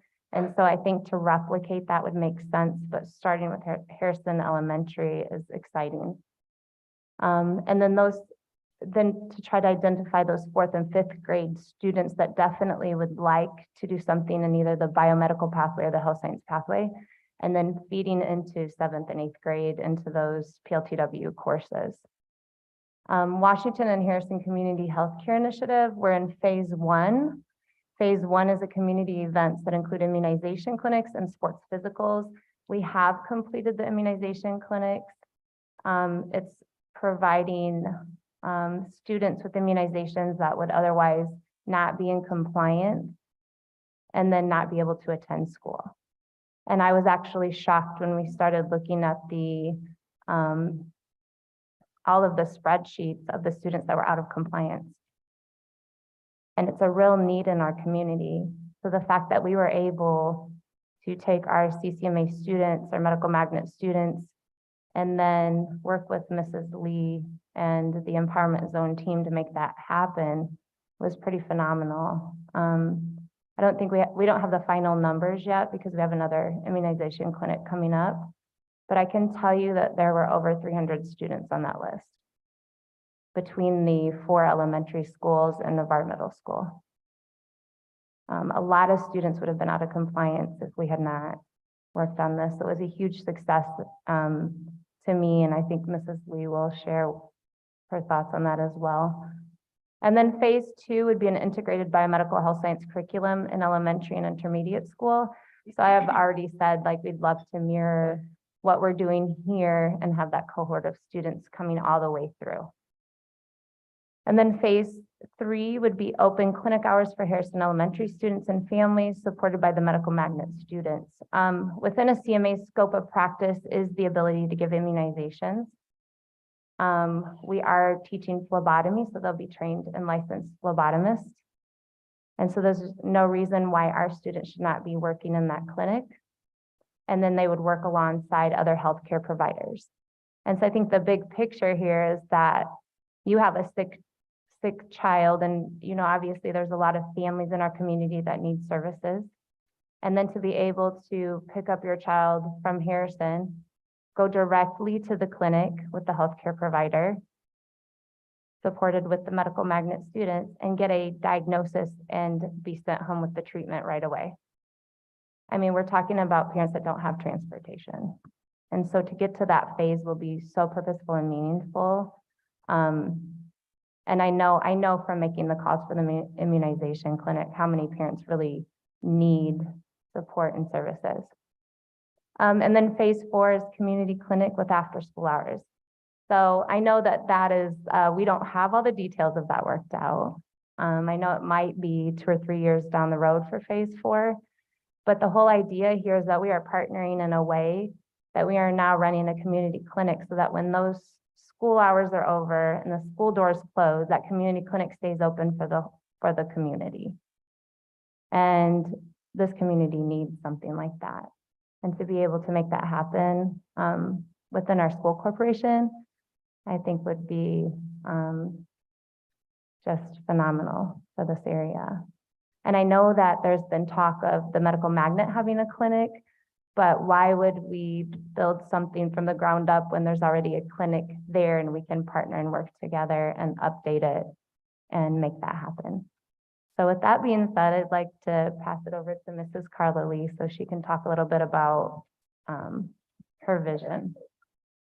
So thank you so much, Dr. Cummings and School Board of Trustees, on behalf of Dr. Damian Lewis and Harrison, I guess, and Harrison families.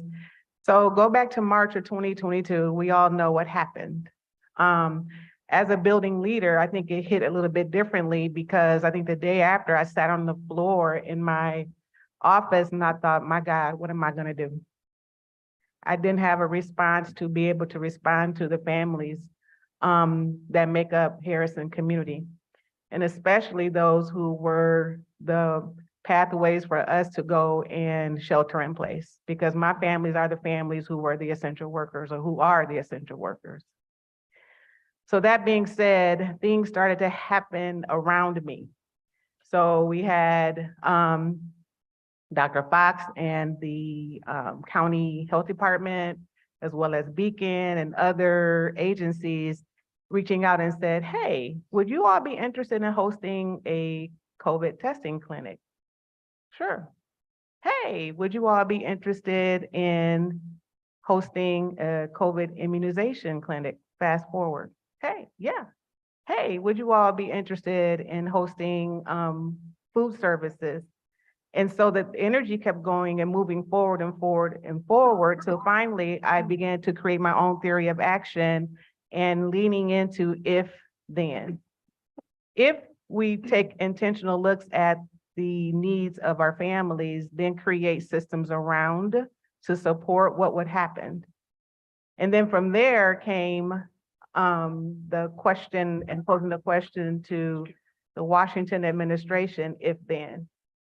And then so from there led to, if we create also systems that help support student learning while also impacting community, what would happen? Well, what would begin to happen? Well, you've seen already in the 2 months that we posed that initial question, some of the impacts and actionable steps that have come forward. And so as we look at building true healthcare professionals, most of us know who family members or friends who have children or relatives who have pursued being a nurse, a doctor, or other healthcare professional careers, is that it doesn't just necessarily happen in your freshman or your senior year. Somehow access points usually happen with casual conversations at earlier stages in life. And so as we look at the career paths or the paths intentionally developed at Harrison, is that we, through our enrichment program, identified ourselves as a medical magnet or pre-medical magnet. And so what that looks like a little bit is pre-K through second grade, our students use food and look how food and examine how food fuels the body. And part of that is also growth and sustainability of food. So right now we have 3 active gardens. And so the next step of that, or what it looks like in a curriculum phase, is 3 through 4, they actually identify if that is something that they would like to pursue, which would be medical sciences. And if students then would pursue medical science, then their school day actually looks a little bit different. So it's the same amount of days, the same basic curriculum, but their electives will begin to sink into pursuing medical professional practices, which would then extend through middle school and then eventually lead into their freshman year here at Washington. Part of that also is with the upper students that are currently in Washington Medical Magnet, they would also build partnerships with our lower elementary students. So looping them down and creating those relationships to ensure that students, again, have those access points to conversation and to practice. So some of the other outcomes you've already heard from Mr. Robertson and Ms. Gaudet. And so we're really excited to create this pathway for students, because I'm sure in a building of 667 elementary students, if 10% were interested every year in pursuing medical magnet as medical profession pathways, then we begin to synergize and place energy into the magnet program itself. But more importantly than that, We are creating opportunity for students who may not have those opportunity otherwise, and building advocacy for those students who may or may not have those opportunities otherwise as well, which is the basic core job of an educator. It's not my job to create and dictate what it is that I think or what should be, but it is my job to ensure that your wants and your possibilities, you're able to access those. Thank you. So as we move forward, our medical magnet goal here at Washington High School, our goal is for medical magnet students is to offer them the opportunity to participate in one of the most dynamic growth industries in the United States.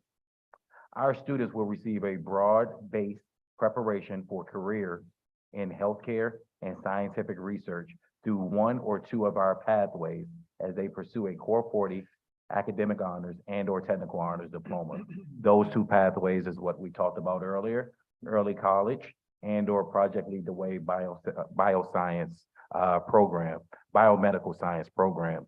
This is one of the things that we are honing in on to sharpen up our skills as a medical magnet program here at Washington High School in order to make sure that students at the lowest grade possible for them to comprehend that we will be able to grow them up in the way of a true Washington High School Panther, but also seek out the knowledge to them or give the knowledge to them in order for them to know and make an informed choice. As I said earlier, if we wait until 8th grade in order to recruit students to our medical magnet program here at Washington, for us, it is too late. So we need to go deeper and really work with our neighboring schools, not just Harrison, but we want to expand this to Conquillert. We want to expand this to Lincoln. We want to expand this to Kennedy Academy. We want to expand this to all over our city of South Bend in order to truly give students a well-informed decision, but not just the students, the parents. And that was confirmation at our November 2nd Medical Magnet Information Night. We revamped the name from 8th grade Medical Magnet Night to just True Medical Magnet because we wanted to service any and everyone that come inside the building because we know that our work is important and we're at the rebirth stage of our medical magnet program. Questions? Thank you, Principal Robinson. I appreciate it. Any questions, comments from board? Yes, Ms. Jones. Thank you for the presentation. And what you just described is kind of what I envision throughout the corporation, actually. If we were to be able to spread this out where you could go into other schools, even outside of this district, I mean, like you said, Lincoln, and as far as other magnets could spread out and dig down deep and reach down into the elementary level, I think that would be the beginning of really an inclusive way of educating to make sure that every child has the same opportunity. So I don't think I have any questions right now, but I just want to say that what you're just describing is kind of what I'm thinking would be a good thing to try to spread out throughout the corporation. Absolutely. Thank you, Ms. Jones. Anyone else? Mr. Anello? Yes, Dr. Warren and then Ms. Ball. I just want to congratulate you on the presentation. We have such a need in this community, both for the profession and also for the healthcare of our community. And we've had, conversations over many years about having a community clinic in an elementary school. So I just think that if anybody's going to make this happen, it's going to be the people that are sitting here in front of us. So good luck to you, and I look forward to your success. Thank you. Thank you, Dr. Warren. Thank you, Dr. Warren. Ms. Ball? Thank you, Chair Nella. I thank you for the presentation, the information about the medical magnet program here in Washington. I just kind of had a general request that if at some point after tonight's presentation, if you could provide the board with just a little bit more data, demographically breakdown of I think you mentioned, Principal, that you had 146 students in the medical magnet program. If you could just, tell us a little bit about, just compare that to the total population. Tell us about maybe the number of students who've earned your early college credits and early college graduates out of the program. Tell us about, I know you indicated that they can earn industry certifications through the medical magnet. So let's give us some examples of some of the certifications that students could earn. How many students have earned those over time and such like that. It's just, I think that'll be helpful for us to be able to look at that. Absolutely, definitely not a problem. And Mr. Robbins, if you'll send that to Mr. White, he'll include it in our Friday board update. Absolutely, sir. Thank you, Ms. Ball. Anyone else? Sure. Dr. Green? We all join with others to congratulate you on what you're doing. It's really creative and innovative, and as everyone has been pointing out, absolutely necessary. Ms. Godet's enthusiasm is infectious. If I might be a different kind of doctor if I had listened to her as I did, I guess about a month ago, I came over to Washington, and it's really an impressive facility that actually might be ahead of where we are right now. So I know she would really like us to catch up with the facility there. And you were just telling me a little bit about the partnership with Harrison, and that's really impressive. I would agree that it's not only important to partner with Harrison, but other schools as well. And again, I think we're just talking tonight about the kinds of opportunities that are available to kids that most people don't know about. And I feel as if, we just keep pointing these things out without highlighting them more consistently, to say that we're on an upward trajectory, that our students are getting these opportunities. So it's not perfect, I know, but we're getting there.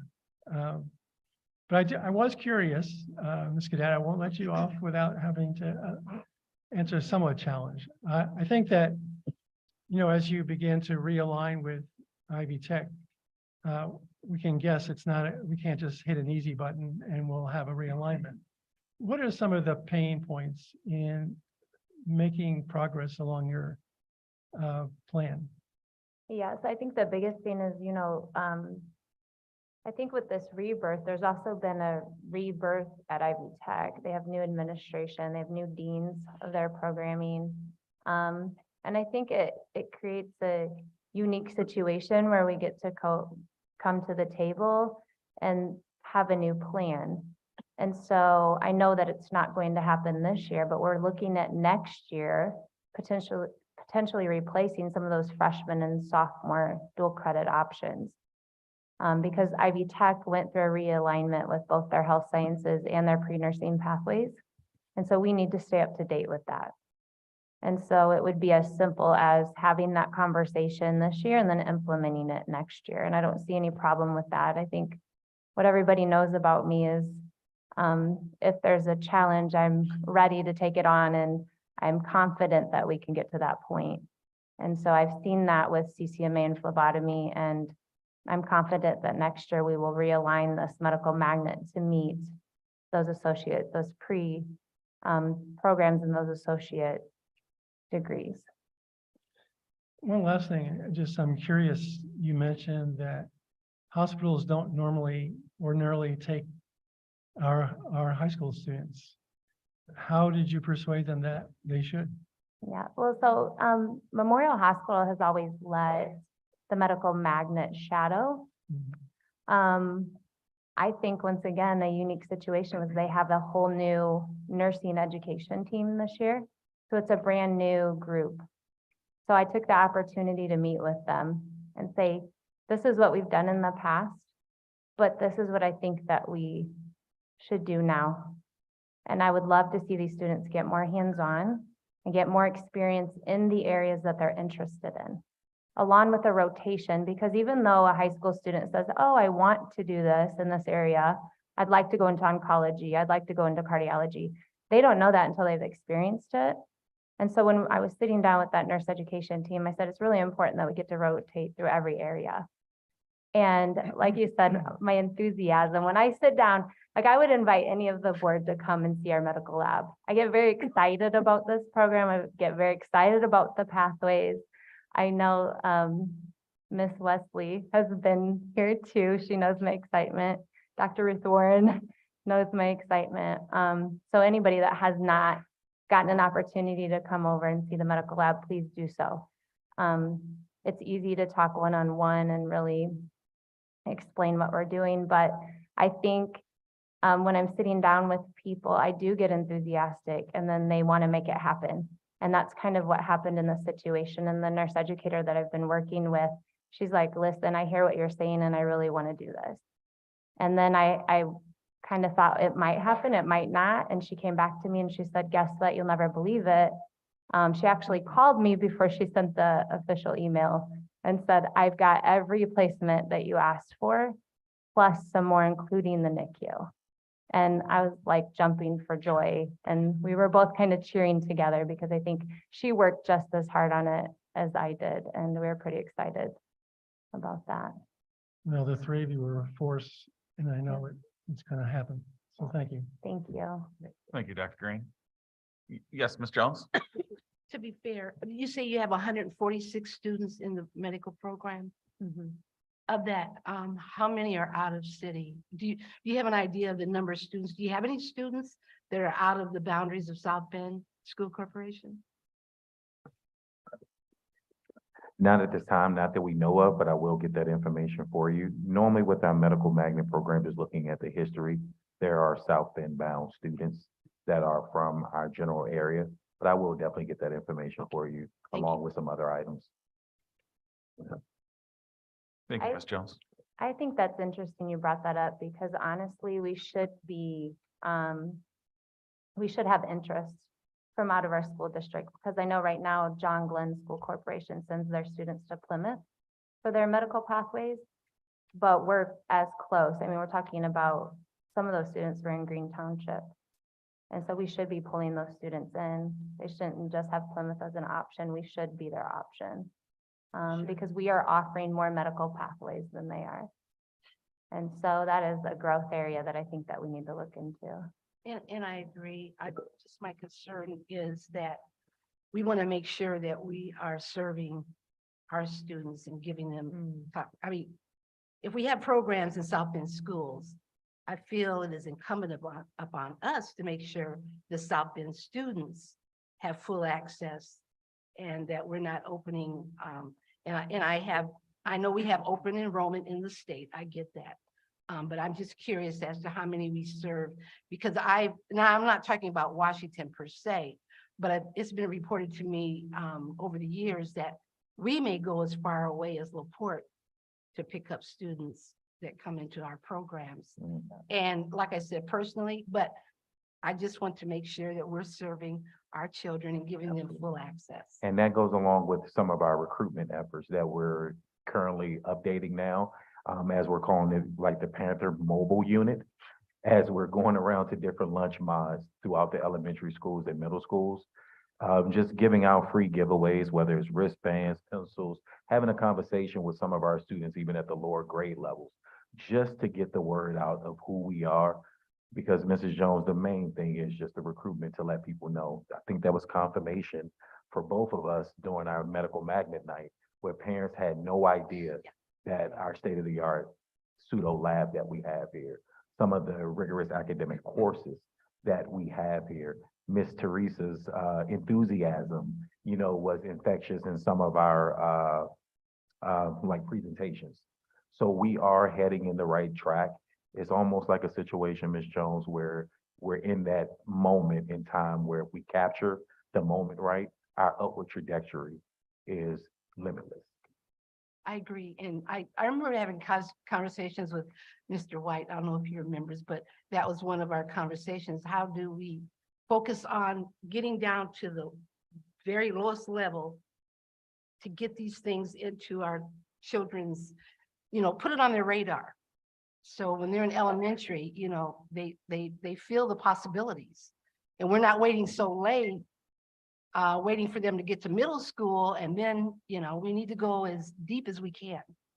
Absolutely, totally agree. Well, and I think that's why having Mrs. Carlily here is a true testament of what we're trying to do. We are trying to target our South Bend School Corporation students first. It's hard for me to believe that we're not busting, like there's not students and families busting down the door of Washington High School to be in the medical magnet, knowing that it's a growth pathway, like the health industry needs more workers. We just signed a contract last year with St. Joe Medical Center. I didn't even put that on there for our CCMAs to get into practices through Trinity Health. And I just went to a presentation with their managers, and all of them are now emailing the recruiter saying, when are these kids coming? Because right now they're experiencing huge shortages in the medical offices and the hospitals. And so they are really looking to our medical magnet to be that provider in our area. We have 2 major hospital systems here. And so, you know, and I'm with Mr. Robinson, when we talk to parents, they say that they don't know. They're like, you know, it's amazing what you're offering here, and we didn't know. And so we just have to do a really good job of getting the word out and sharing that and getting to the elementary level. So those students are really ingrained in that curriculum. And like Mrs. Lee said, even if it's just 10%, all of the medical pathway programs will grow. And those students will really be given the opportunity to do what they love and what they want to do. Right. 10% at Harrison, 10% at Lincoln, so we can grow it. Right. Exactly. Thank you. Thank you, Ms. Jones. Dr. Warren? Yeah, I just have a follow-up question. Mr. Robinson or Ms. Gadet, how many students are in your medical magnet right now, did you say? Right now, ma'am, we have a total of 146 based off the latest number from our district. And would you say that you had a capacity? In other words, you can't take any more than so and so many? No, sorry about that. No, we do have the capability of taking more students inside of the program. What that cap number is, we definitely need to see how far it can go.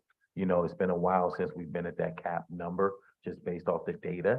So I want to make sure that to put a number on it, it wouldn't justify what we can do. We still have a lot more room to grow. And that's why we're planting seeds for the next 3 to 5 years to ensure that we're at full capacity. As Mr. Site said, it'd be a great problem to have 500 applicants for our medical magnet program, and we have to talk to Mr. White to figure out how we're going to accept everybody.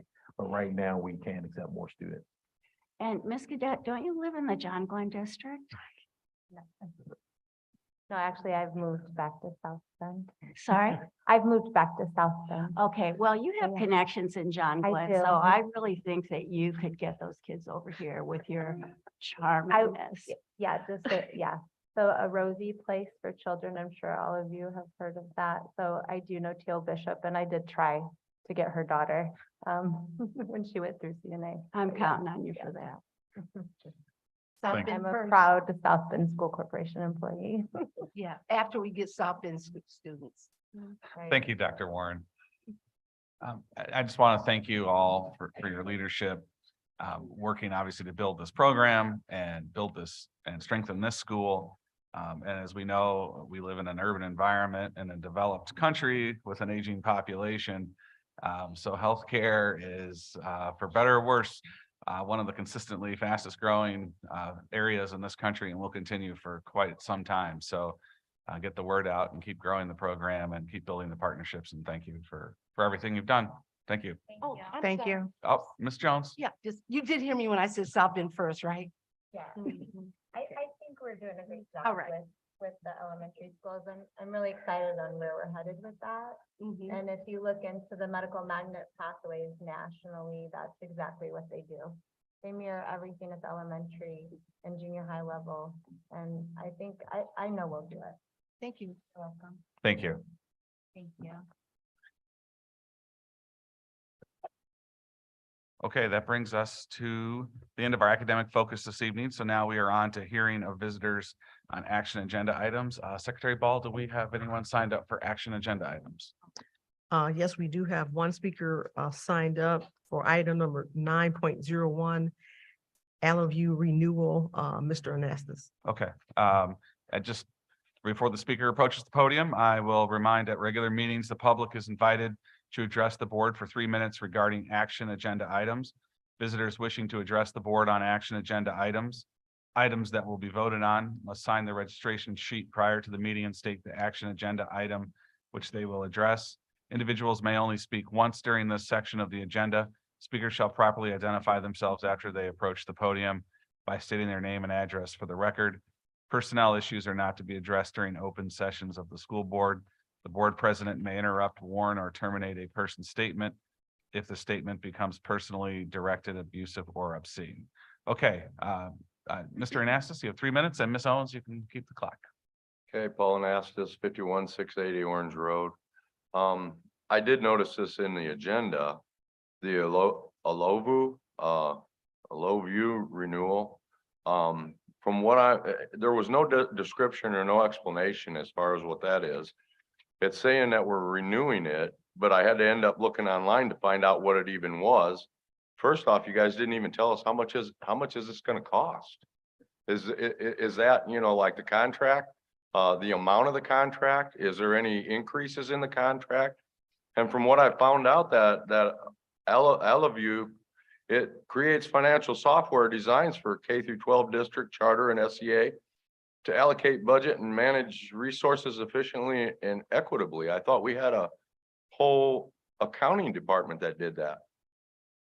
Am I wrong when I guess assume that?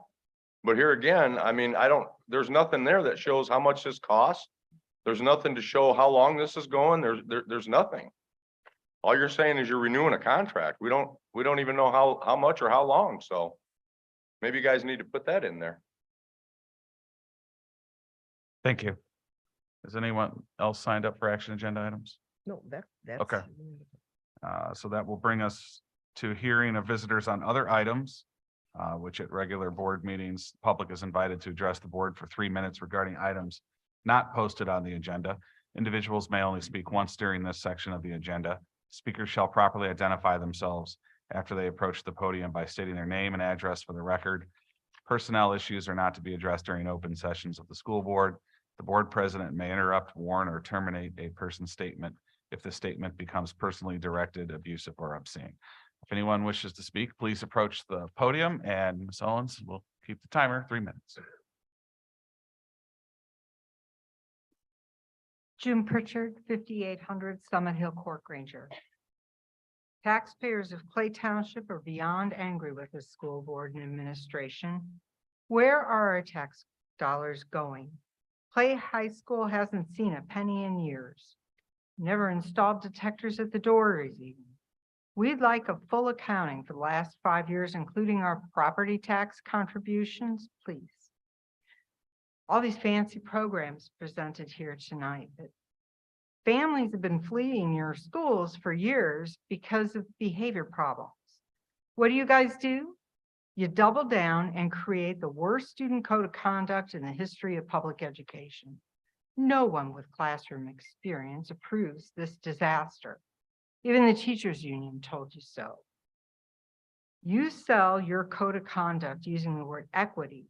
Did you guys redefine that term again? Because your code of conduct is the opposite. You deprive students of the opportunity to learn how to behave. Learning self-control isn't easy. So why do South Bend schools make it harder? First, you kneecap your teachers so their students don't seem as authority figures. So how will the kids learn about respect? In good schools, the kids know the teacher is in charge and they settle down to work. Your code of conduct clearly puts the children in charge. That's very dangerous. So in the name of equity, why do you deprive kids the opportunity to learn from their mistakes? They need strong, consistent rewards and consequences to learn self-control. And only after all hell breaks loose, teachers are forced to give kids all kinds of attention for misbehaving. And truly outrageous behavior is publicly celebrated. Why do you insist on keeping truly troubled kids mainstreamed where extra help is not available? Every school should have a class for kids with behavior issues, and then everybody else can learn and your test scores will go up. Finally, why don't you take responsibility for this blunder? Just copy what the private schools are doing to bring back the kids. 30 seconds. Clay Township voters, if you want some responsible, vote for Robert Smith for School Board Clay District. Robert Smith is recently retired from South Bend Schools after 42 years as an educator, assistant principal, teacher, substitute teacher, in-school suspension, goes on and on. But come on, guys. Thank you. Does anyone else wish to speak?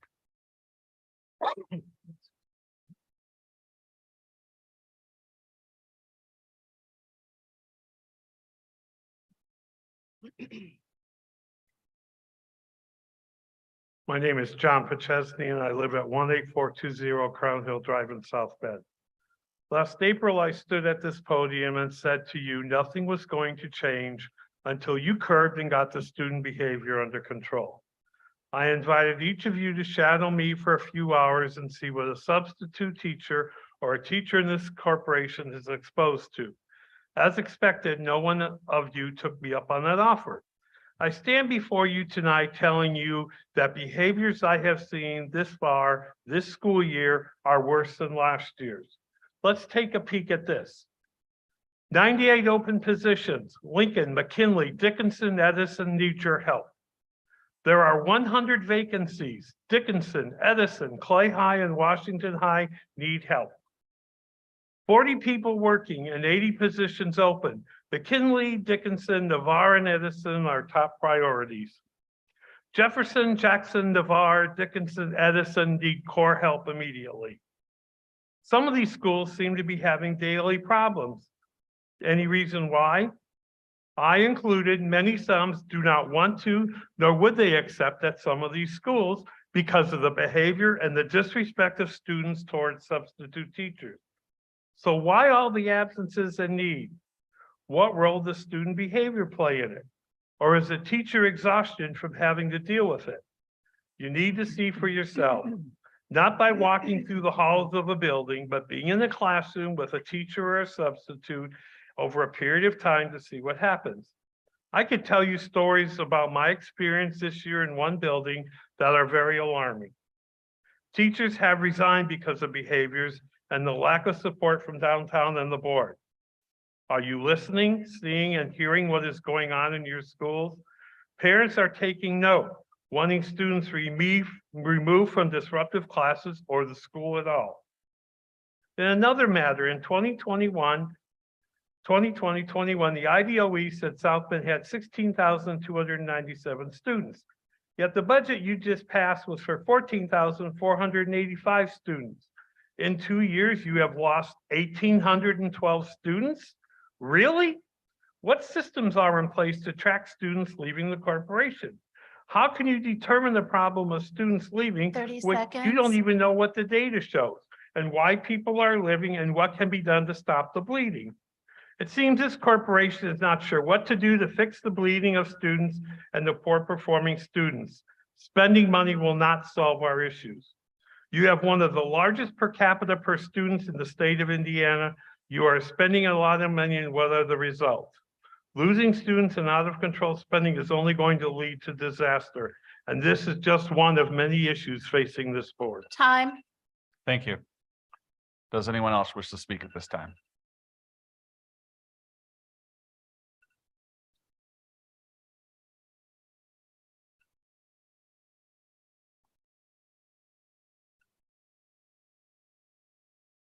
Paul Anastas, 51680 Orange Road, South End. Using my First Amendment right to speak, and what I say should not be held against me or my family. And why is it that some on this board and some in the administration are not telling people the truth? I've been watching payments to specific contract, namely SSC, and all I've seen as being billed and paid is for 5 months in the amount of, I believe, $10 million, $10,200,000. And if you still haven't processed 8 months worth of invoices, at $1,500,000 a month, that would be about another $12 million. So if you added the two of those together, we're at $22 million. So you're already $4 million over the budget, the contract amount. So let us not forget though, if you have been billed for it and have not made payment, I'm sure there's penalties that are included in on that of the unpaid invoices. And then you've also seen charges for what is listed in there under Saturday. In April, it was Saturday school for SSC charges of $5,000. And I'm sure that there might be out of scope work that was billed and other charges that were not covered in contract language. And remember, all this is with the taxpayer gift of the referendum.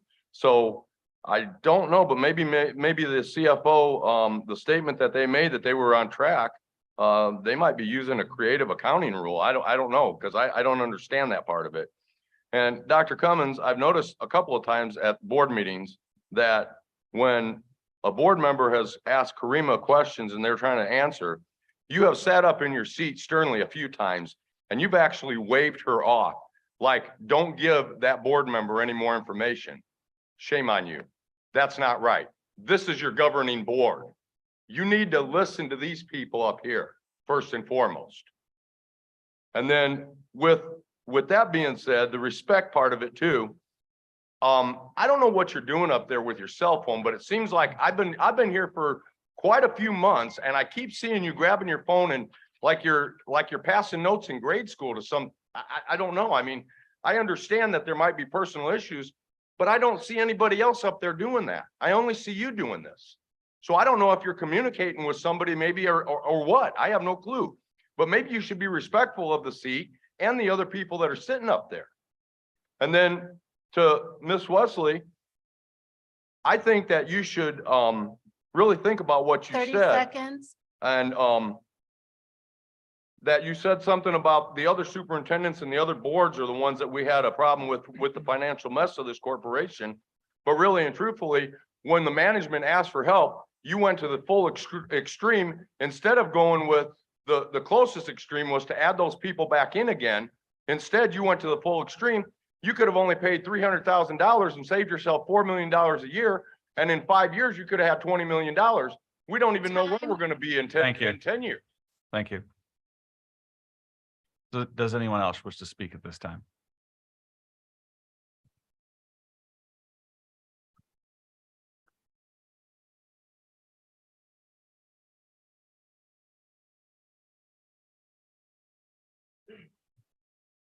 Good evening, everyone. Kenneth Gray, Regional Director of SSC. How you doing today? While everyone was on break, while the kids were on fall break, we had the opportunity to have our first annual employee appreciation event. There were door prizes, trivia prizes, and 2 lucky team members got tickets to the Notre Dame and Boston College game that's coming up on the 19th.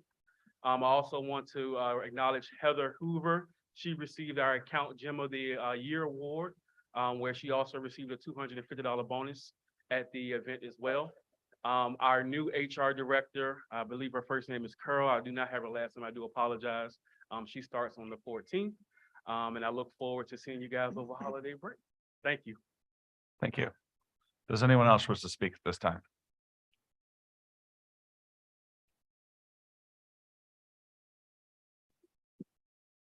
Okay, seeing no one approach the podium, we will move on to the consent agenda this evening.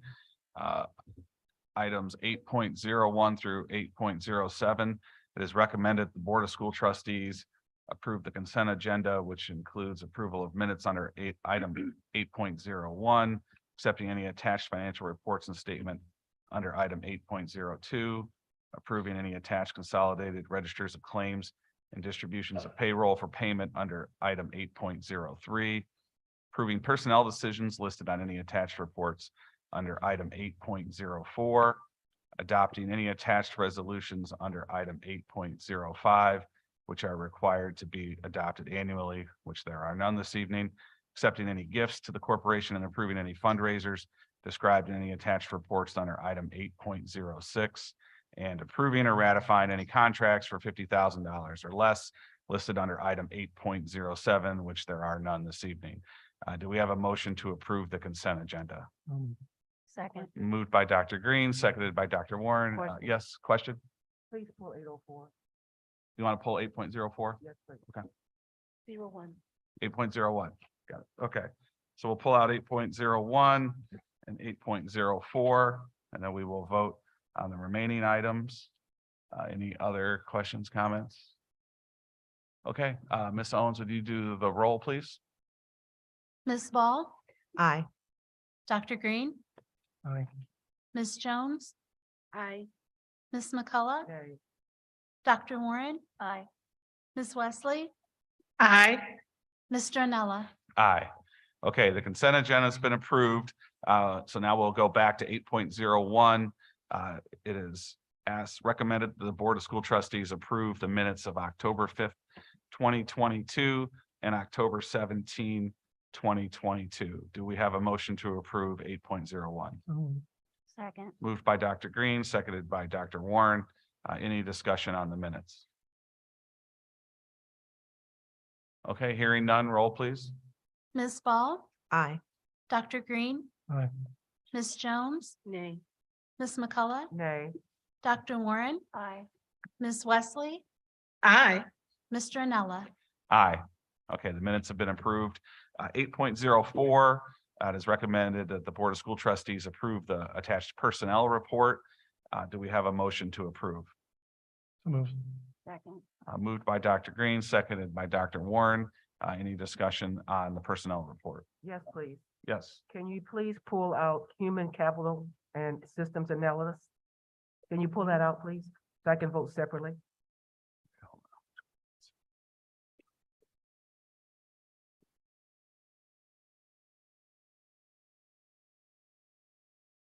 You said human capital, and what was the other one? And systems analysis. Yep. That's one position. Is there a second position? That was the only one. Could someone explain what that is? Human capitalist systems. We can analysis? ask. I see Sarita Stevens here, Assistant Superintendent of Operations. Ms. Stevens, can you let us know what the Human Capital Systems Analyst briefly does, what that position does?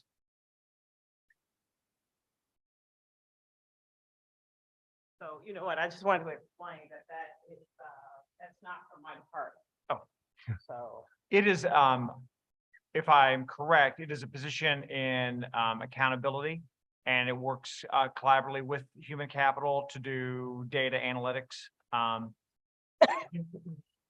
So I know it's within Rafi's department. The state requires reports, accountability reports like the course completion, things like that. And so you do have to have a person in place that knows all of the positions and what they're certified in, if it's classified or certified.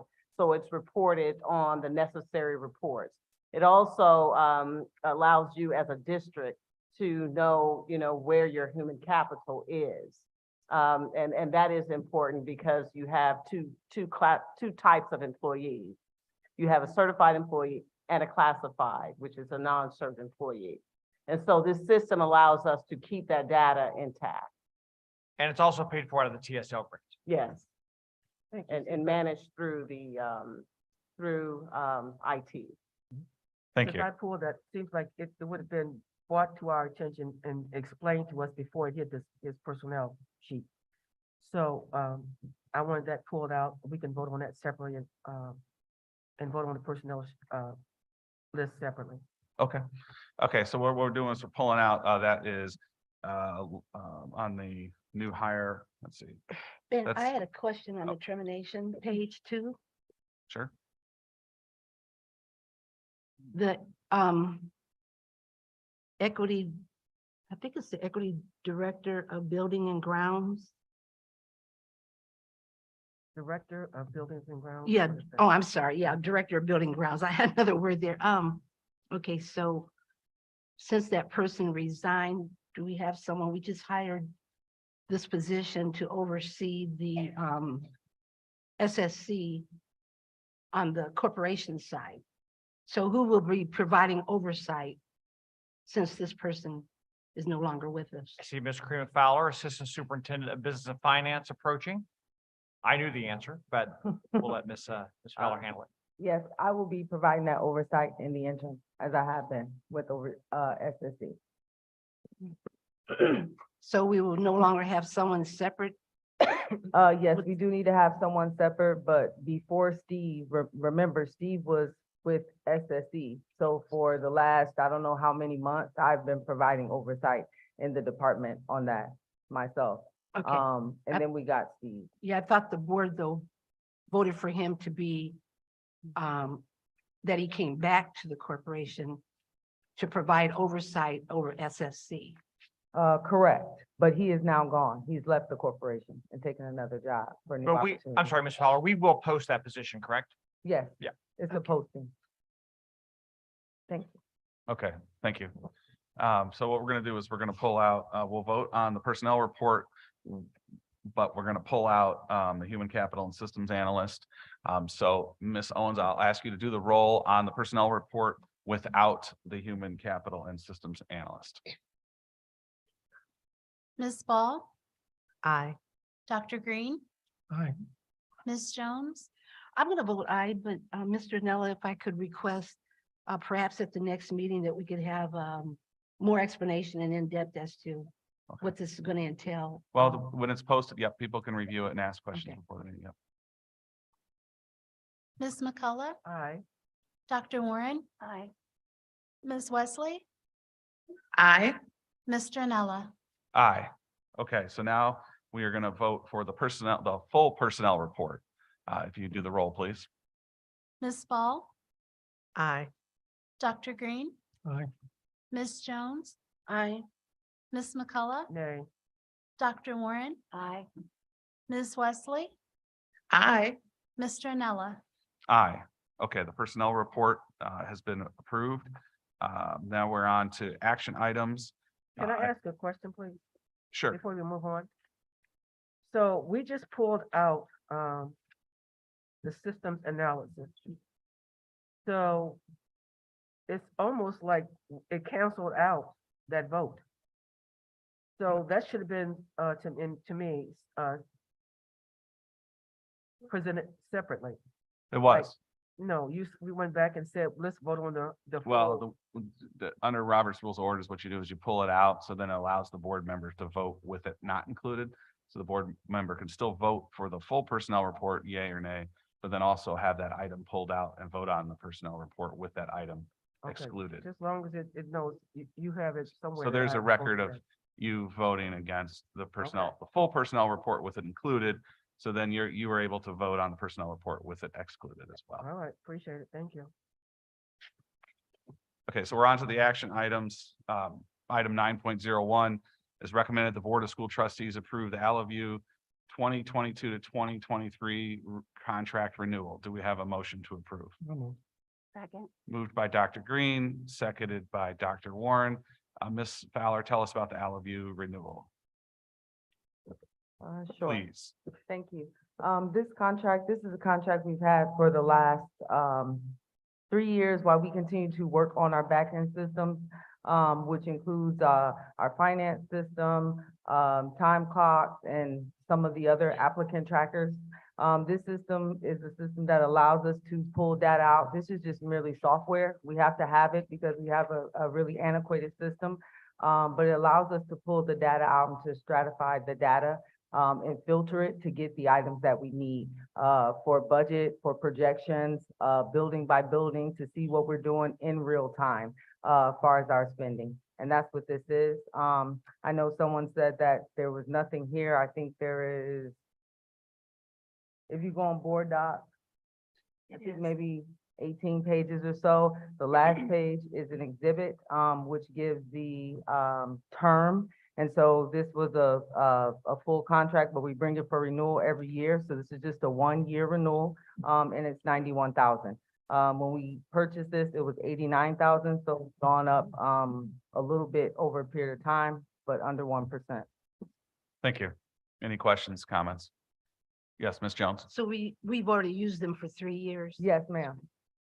And so have we had a report as to their work? Yes, we do, and I can get that information to you. We usually do a summary. When we pull together our budget presentations, we use a lot of We pull a lot of that information out of Allview to do our budget presentations. We also, pull some of the budget, the line items from building to building in there, from budget. And then when we do some other additional reporting for the state, regarding our teachers, and when we went through negotiations and different things, we used a lot of the tools out of this system to help us retrieve that data.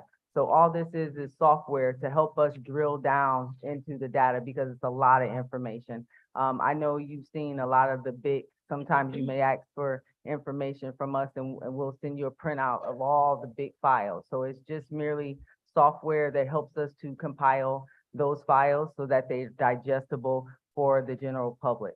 So we can create presentations and look at our projections. Well, thank you for explaining that. And in the future, so the amount can be more, so the public can get their hands on the cost without having to dig down in it. Yeah, I'll work on that. This is just how it was sent to us. These are how the contracts are written, but I'll work on that. Thank you.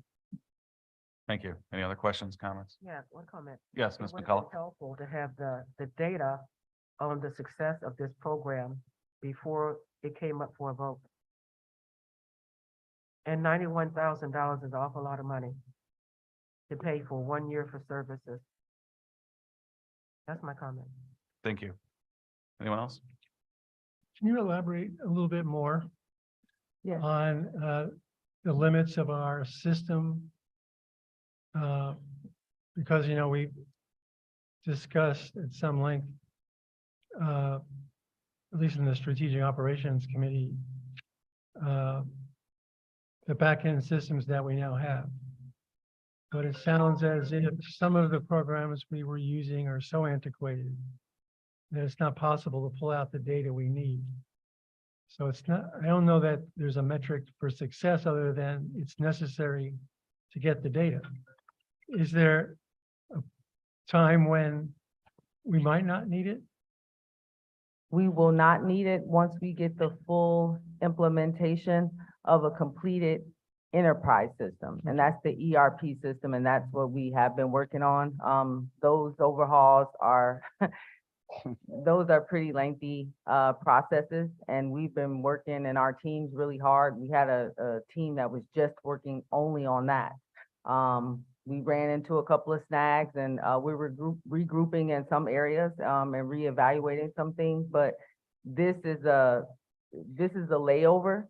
So it lays over the current system that we have, but this is a workaround, and the goal is to not need this once we get a fully implemented system. But for right now, this is what allows us to pull that data out in the way that we need to. I mean, we can use Excel spreadsheets and we do some of that, but with the amount of data and what we need, that not gonna get it.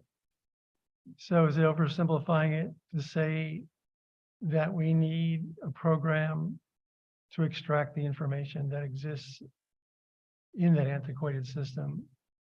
Yes, right now, that's what we're using it for, to extract that data in real time, so we can see where we are with our dollars and spend. Thanks. Thank you, Dr. Green. Can we have a parade when we finally turn AS 400 off? I actually want to call it HAL because I'll keep making the reference, but no, that thing is just needs to be thrown to the dustbin of history, but thank you for that. Okay, roll please. Ms. Ball, Aye. Dr. Green, Aye. Ms. Jones, Aye. Ms. McCullough, Nay. Dr. Warren, Aye. Ms. Wesley, Aye. Mr. Nella. Aye. Okay, 9.01 has been approved. 9.02 is recommended the Board of School Trustees grant permission to advertise for a year-long contract for diesel fuel for SBCSC school buses. Do we have a motion to approve?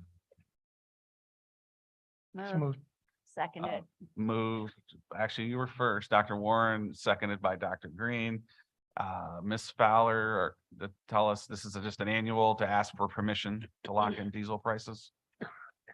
It's an annual to lock in, to put it out for bid and lock into those prices for the year.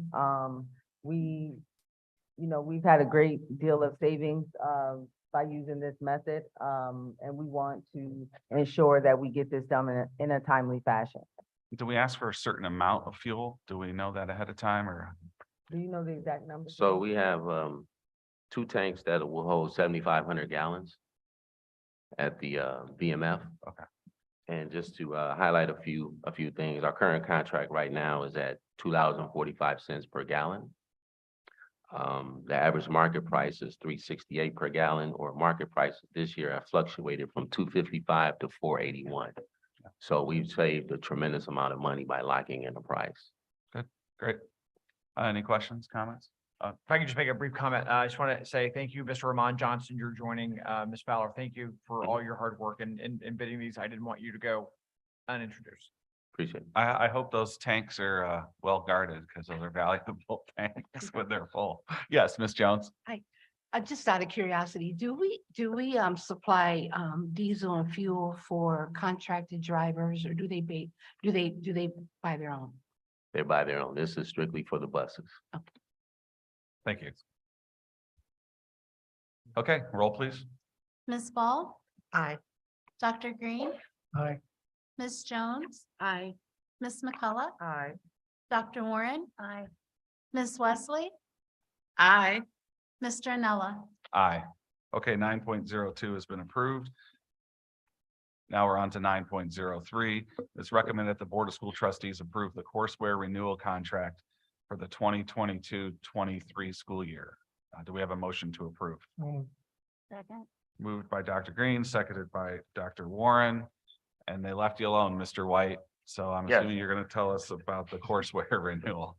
Sure. Good evening, once again, board members and Dr. Cummings. So we use the Edmentum program. We call it Plato, so you may be more familiar with that term. Plato's used for credit recovery. Students can earn credits, and so we use credit recovery anywhere from 9th hour at Rise Up at our traditional high schools to ensure that our students have access to the credits. So if they miss the class, they can use Plato to double up rather than try, especially when we can't fit them all in a schedule. It allows them to also work at their pace. So the more they're motivated to complete, the more they can get done. And so Plato has truly been an asset, especially in COVID, but also after us returning back and helping our students get caught up. The price that you see is $324,615. That is a 3-year contract, so we don't pay that all at once. We pay, so for example, this year's contract would be $90,663.67, and we use various grant dollars to pay for this, anywhere from the assessment grant, formative assessment grant, to our Title $4 we've used. This year, we will be using CARES because we've been able to expand some of the Plato usages due to that. And so, but there is money in those when it has to return back to those other grants that have been used previously. Thank you. Any questions, comments? Yes, Dr. Green. Yeah, I guess the first question is, so I know you're purchasing 500 licenses. So yes, but the way it works is that means that 500 students would all have to be on at the same time. So it is not a license on. So we've never ran into an issue where we've had 500 students using the program all at one time. So that allows us to be very flexible in our usage. So how many students are taking advantage of this program? That take me a minute to calculate. I can't get that number because I'd have to look at the various ways that we use it. Anywhere from supplementing virtual school to, like I said, traditional schools. We have our students using it. Rise Up uses it in conjunction with their schedule, and then as well as 9th hour. But I would be happy to get that data for the board and update you. Yeah, I'd just be curious what the breakdown is by year, how many students are using it? Yep. And can you say anything about how it's increased our graduation rate? If and how, I should say. Yes, so again, we have students that in the traditional kind of sense, if they enter their senior year significantly off track, we've had kids get back on track, and I'm saying earning 14 to 15 credits. So in combination with what they're doing in school versus using Plato, they've been able to get back on track and graduate. So Again, I'd have to look at the breakdown of total usage and then look at those students. I know when we look at summer school, which was both in person and use of Plato, we had a student that was able to make up 17 credits in order to graduate. So we use it in a lot of ways, but yes, I'll need some support of my colleagues, but I'm pretty sure we can get you that data. Yeah, that'll be helpful. Thanks. Sure. Thank you. Anyone else? Yes, Ms. McCullough. So let me understand this right. This is open up to every school, every kid in every high school? Yes, if they need it, if they need access to it, yes. Okay. Thank you. Okay, thank you. Thank you. Roll, please. Ms. Ball, Aye. Dr. Green, Aye. Ms. Jones. Aye. Ms. McCullough, Aye. Dr. Warren. Aye. Ms. Wesley, Aye. Mr. Anella. Aye. Okay, 9.03 has been approved. Now we're on to 9.04. It's recommended the Board of School Trustees approve pre-K at Monroe and Darden for the 2023-2024 school year. Do we have a motion to approve? So moved. Second. Moved by Dr. Green, seconded by Dr. Warren and Mr. White. Sure. So the IDOE requires a board action if we change the grade span at a building. And so Monroe and Darden are the buildings we would like to add pre-kindergarten to for the 23-24 school year. Thank you. Questions, comments? I Yes, Ms. Ball. Ms. Ball and then Ms. McCullough. Go ahead, Ms. Ball. Thank you, Chair Nella. And I want to say, forgive me if you have given us these details in a previous report. And I know we've talked in the past about adding our desire to expand and add pre-K. But can you tell us, were we given a cost for this expansion? And if so, what the cost is and how we're covering that cost to expand? Sure. So this evening's approval is only approving the change in grade span. I can though prepare what our typical startup cost and annual cost of a pre-K program is, but I don't have that here this evening, but I'd be happy to provide that. Oh, if you could, that'd be Yep. great. Thank you. Sure. Thank you, Ms. Ball. Ms. McCullough. So, I like the idea of pre-K. So are there any plans to have pre-K at any point in time down the road in the other elementary schools?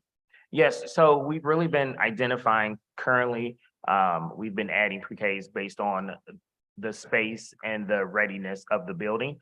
So sometimes buildings may need some construction adjustments with restrooms, where rooms are or located, just not have the capacity. And so in the future, yes, I would like to have every attendance zone, definitely. So right now, for example, Madison does not have space, but I would like to identify a pre-K program that services the Madison attendance area if we're not able to house one in Madison itself because of the capacity. But yes, my hope and dream is that all of our schools have a pre-K program connected to them. Okay, because my concern was when we closed Hay and Tarkington, those would have been prime times to put pre-K in there.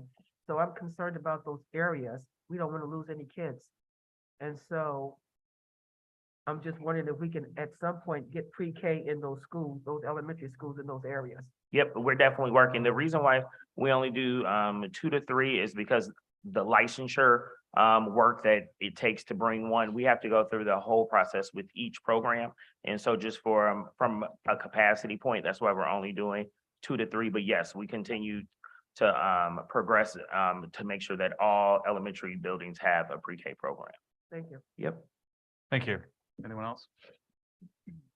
Okay, roll please. Ms. Ball, Aye. Dr. Green, Aye. Ms. Jones. Aye. Ms. McCullough, Aye. Dr. Warren. Aye. Ms. Wesley, Aye. Mr. Anella. Aye. Okay, 9.04 has been approved. 9.05, it's recommended the board approve the contract to support expanded efforts to provide high dosage personalized and data line tutoring to students in grades 3, 4, 5, provided by FEV Tutoring. The amount of the FEV tutoring contract is $378,000, which will be funded through CARES ESSER funding. Do we have a motion to approve? Second. Moved by Dr. Green, seconded by Dr. Warren and Mr. White. You're still there, so tell us I'm about the still here FEV for a little, tutoring. yep, just for a little bit longer. Yep. So this is a contract to expand our current high dosage tutoring. So right now, we're working with training our teachers on OG tutoring supports for our students. We are partnered with several community organizations. This contract, though, allows us to expand beyond what our current capacity would be, because we will be able to serve 700 students through this contract in grades 3, 4, 5. This also is exciting because this is a partnership or a collaboration with the zone. So the zone is using FEV tutoring or plans to in the same way. What this will provide is 20 hours of one-to-one high dosage tutoring for 700 of our 3rd, 4th, and 5th graders. It uses the data from the beginning of year iReady. The tutors will plan lessons according to those students' gaps and needs. And then we're building this into extended learning. So a parent doesn't have to worry about trying to log in at home, get the computer set up. We will embed this within extended learning so that student can have access to their tutoring, then have additional intervention and enrichment supports provided by our teachers. And so I'm happy along with the next contract that we will be able to reach almost 1,000 additional students through high dosage tutoring, and then about another 2,200 students with additional homework help. But I'll save that for the next one because that's part of the next action item. Thank you, Mr. White. Yes. Any questions? Yes, Ms. Jones? Until it's expanded, who makes the decision which student can take advantage of this? Sure, great question. So we use the iReady assessment, which this tutoring company also can use that data. So we're going to target students that were in, they don't call them tiers. So it's, I want to say target group 2. So those are the students that we look at that currently right now are projected not to make the growth that we would hope they would make in 1 year. So that's the group we would like to target. So it'd be the data that makes that decision. And with us having 700 of those seats available, we should be able to offer this to all of those children that would fall in that category. Thank you. Thank you. Anyone else? Yeah. Yes, Ms. McCullough. So, I would like to see, my first comment, I'd like to see, we have a lot of tutors, after-school programs, and I would like to see some programs in the school during the day to help the teachers. So my question regarding this particular, proposal is this just for the zone schools, or is this going to be expanded elsewhere? No, I'm sorry, ma'am. So this is a collaboration. So what I'm bringing this evening is just for South Bend Community Schools. FEV worked with the zone and our schools with myself and Dr. Lewis, but this portion that you have this evening is only for South Bend Community Schools. They're working with the zone on their contract. Okay, thank you. Yes. Thank you. Yes, Ms. Jones? One last question. Will they work on this during the day, or is this something that they would use when they at home? Nope. So it'd be during the extended learning time. So after school. Now, if we work with us beginning this, what I would like to see is if a parent is able to set up, has internet access, then there might be the opportunity for them to engage in or get their 20 hours in kind of sooner. But if not, then no, we want to make sure that we provide internet, a place for them to log in, set up. If they need technical support, we will have staff. So it's one less kind of thing that the parent has to worry about. How do I get my student logged in? How do I access this? Because I'm thinking too, I mean, the more parents we could reach would help them, because a lot of parents, might not know how Sure. to start helping their child through. Yep. So this could be useful in reaching a lot of parents as well. Absolutely. Thank you. Thank you. Okay, roll please. Ms. Ball, Aye. Dr. Green, Aye. Ms. Jones, Aye. Ms. McCullough, Aye. Dr. Warren, Aye. Ms. Wesley, Aye. Mr. Anella. Aye. Okay, 9.05 has been approved. 9.06 it is recommended the board approve the contract to support expanded efforts to provide high dosage, personalized and data aligned tutoring to students in grades 7 and 8, provided by Varsity Tutoring. The amount of the varsity tutor contract is $151,530, involving both high dosage and on-demand homework support, which will be funded through the Gear Up grant. And do we have a motion to approve? So moved. Second. Moved by Dr. Green, seconded by Dr. Warren. And Mr. White, you were rolling into this one Yep. and you stopped yourself. No So go ahead problem. and finish. So it's pretty much exactly the same product that I just talked about. This one is targeting grades 7 and 8, but we're looking at the students and identifying them in the same way we would 3, 4, 5. Grades 7 and 8 are targeted for this tutoring because that's what the Gear Up can provide, supports for those students in those cohort grades.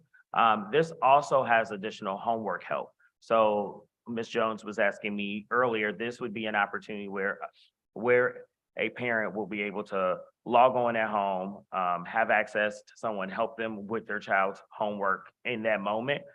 It's 24/7 instant access to that homework help. There's also the high dosage tutoring component for targeted 7th and 8th graders as well, but then that will be for all 7th and 8th graders. We'll have access to that. Thank you. Yep. Questions, comments? Okay, I think you covered it. I just wanted to say, when it says 7 and 8, all I want to say is, did you know 7, 8, 9? But anyway, okay, Ms. Owens, roll please. Ms. Ball, Aye. Dr. Green, Aye. Ms. Jones, Aye. Ms. McCullough, Aye. Dr. Warren, Aye. Ms. Wesley, Aye. Mr. Anella. Aye. Okay, 9.06 has been approved. 9.07, it is recommended the board approve the contract with Kelly Education to support the numerous vacancies we have in regards to paraprofessional staff and to ensure we are meeting the needs of students' individualized education plans, IEPs. This will be funded through special education federal funding. Do we have a motion to approve? So moved. Second. Moved by Dr. Green, seconded by Dr. Warren, and I'm still still here. staring at you, Mr. White. Go Yep, ahead. so we want to partner with Kelly Education to provide a temporary solution to ensuring that we are meeting the IEP minutes and the supports that our students service under individualized education plans are required by Article 7 and that we know is best practice. Again, this is not a replacement for these positions. All the positions will remain posted, and if we are able to fill that position, then we would kind of lessen our usage of this service. So this service does not necessarily have a contract cost total within this contract, though you can see the breakdown of the $45 bill rate that we would then provide Kelly Services in response to providing us support staff to support our students. And like I said, the services outlined in their IEPs. Thank you. Questions, comments? I do have a question. Yes, Ms. McCullough? So this service, this company, Kelly Education, let me understand this. Are you saying that, explain to me again, what are they actually gonna do?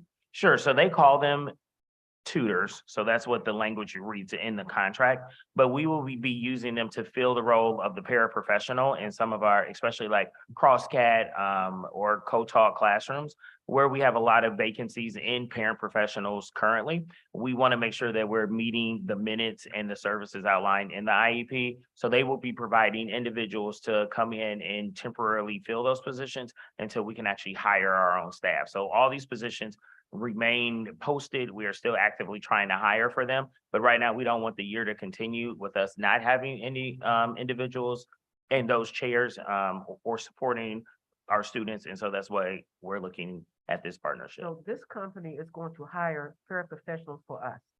Correct. Temporary ones, correct. So what does human resources do? Sure. So this is, again, temporary, just like if we were going to do, like we do for substitute teachers. It's the same thing, but it's just substituting paraprofessionals.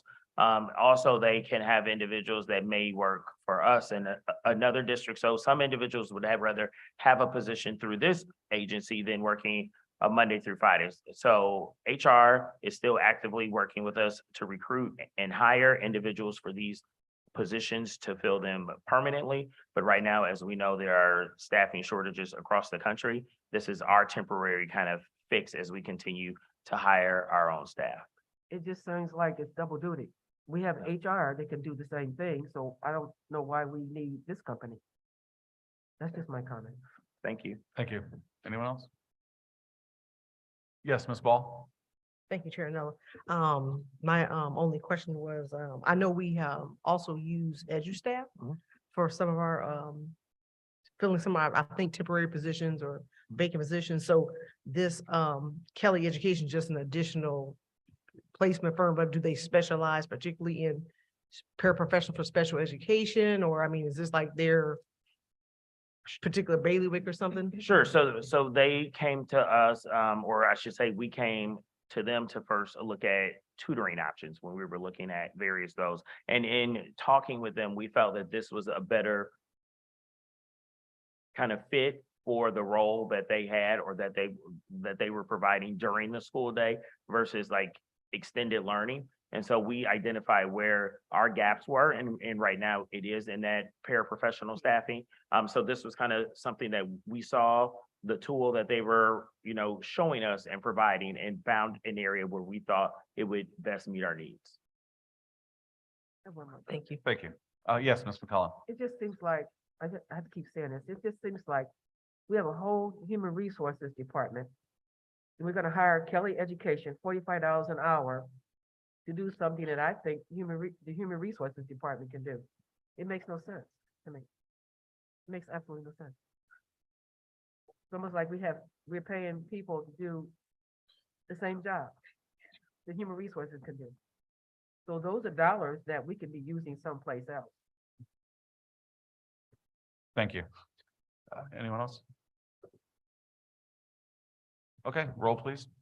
Ms. Ball, Aye. Dr. Green, Aye. Ms. Jones, Nay. Ms. McCullough, Nay. Dr. Warren. Aye. Ms. Wesley, Aye. Mr. Anella. Aye. Okay, 9.07 has been approved. 9.08 is recommended the Board of School Trustees approve the long-term substitute contract for the 2022-23 school year. Do we have a motion to approve? Second. Moved by Dr. Green, seconded by Dr. Warren. And I think Ms. Stevens might be telling us about this. So we, in HR, we pretty much know that by October, when there are teacher vacancies, it's going to be very difficult to fill those vacancies. So currently, we have 39 vacancies. A majority of those vacancies are in the middle school grade levels. And so we knew that we had to do something very specific to make sure that those gaps are filled.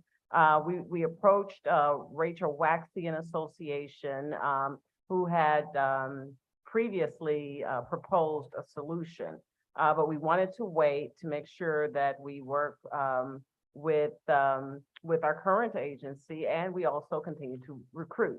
Well, now is the time that we do need to place long-term subs in those positions, particularly at the middle school level and specifically in all core courses.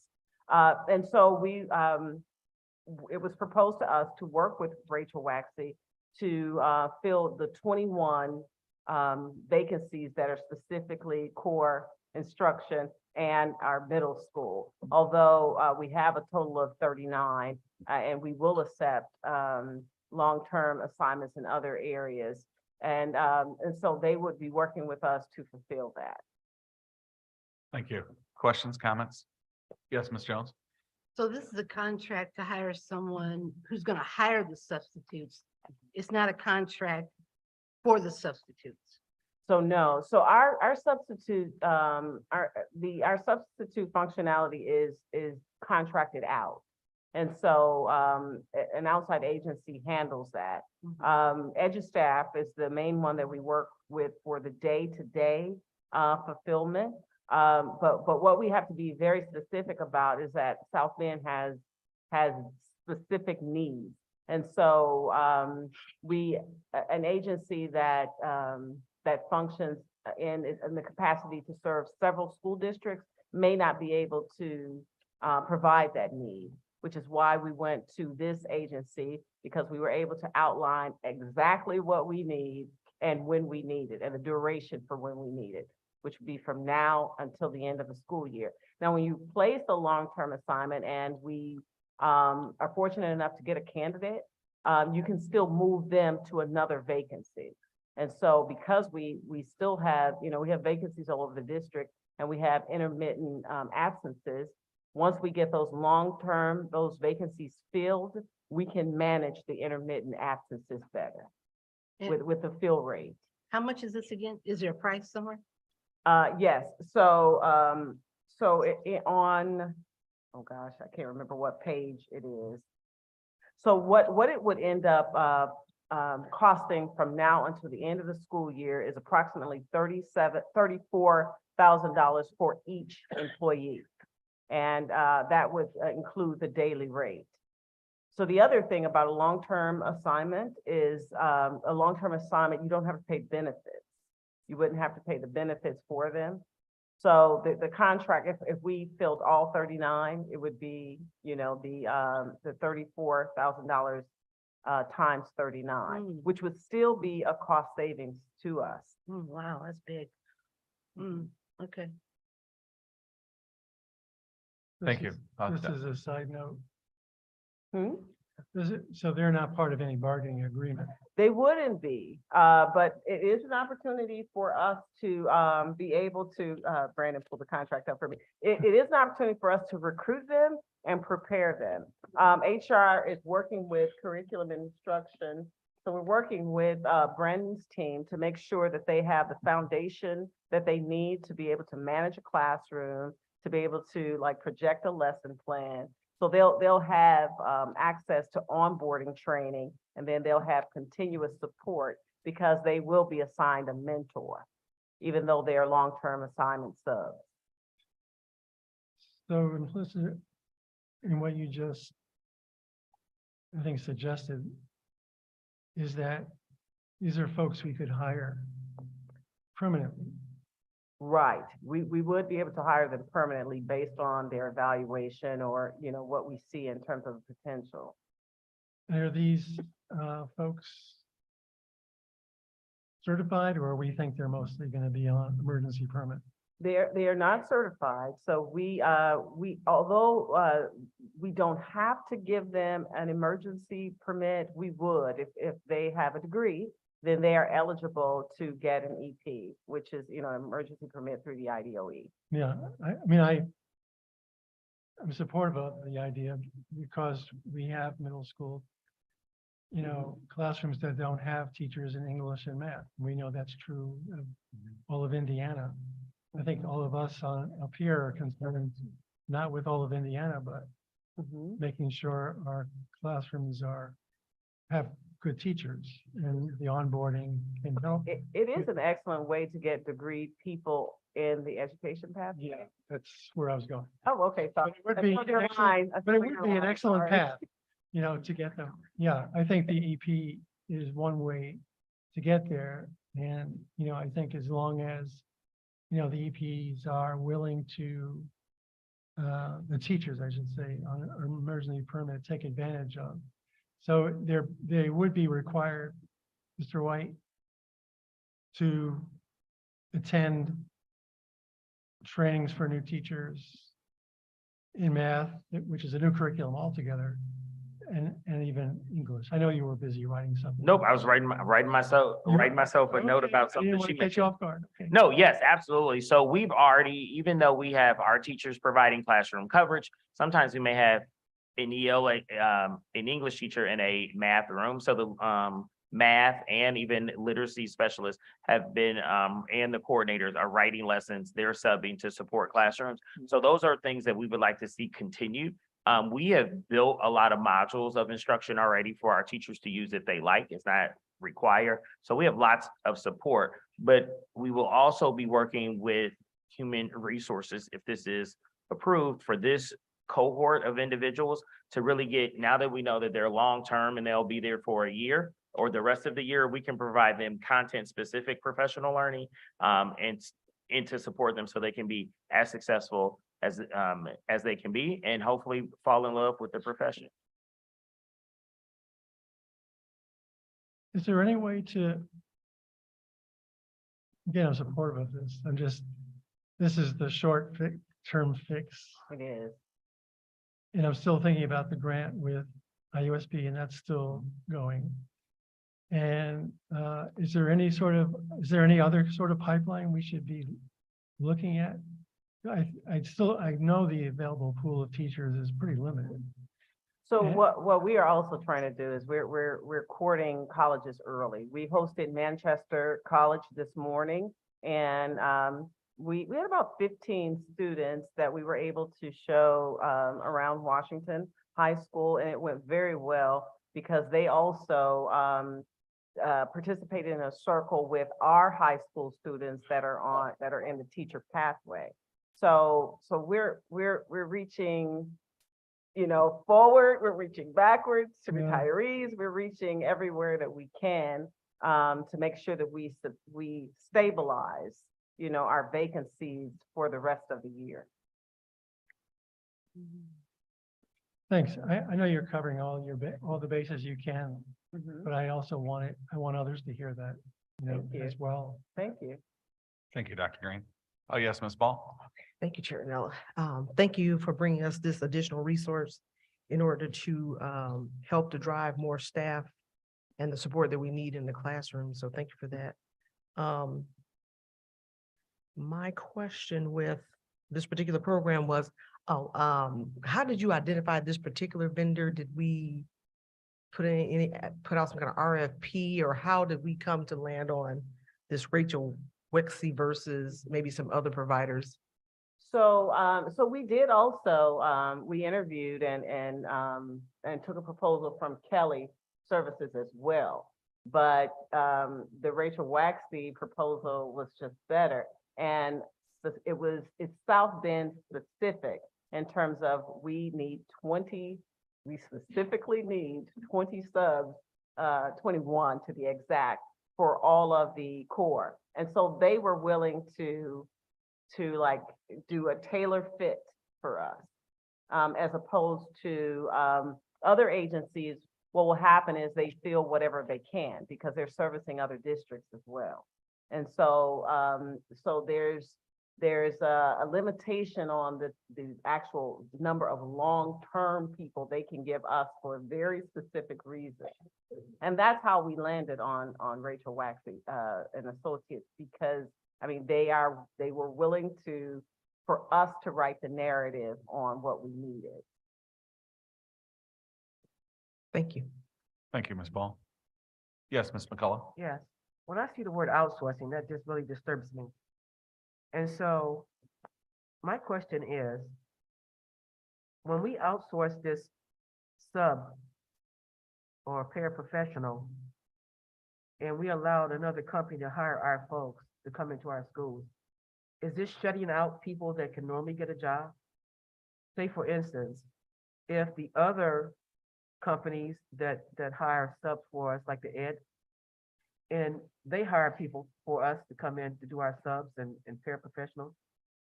So would this company block them out if they keep them from being hired, or would they hire their own specific group of people?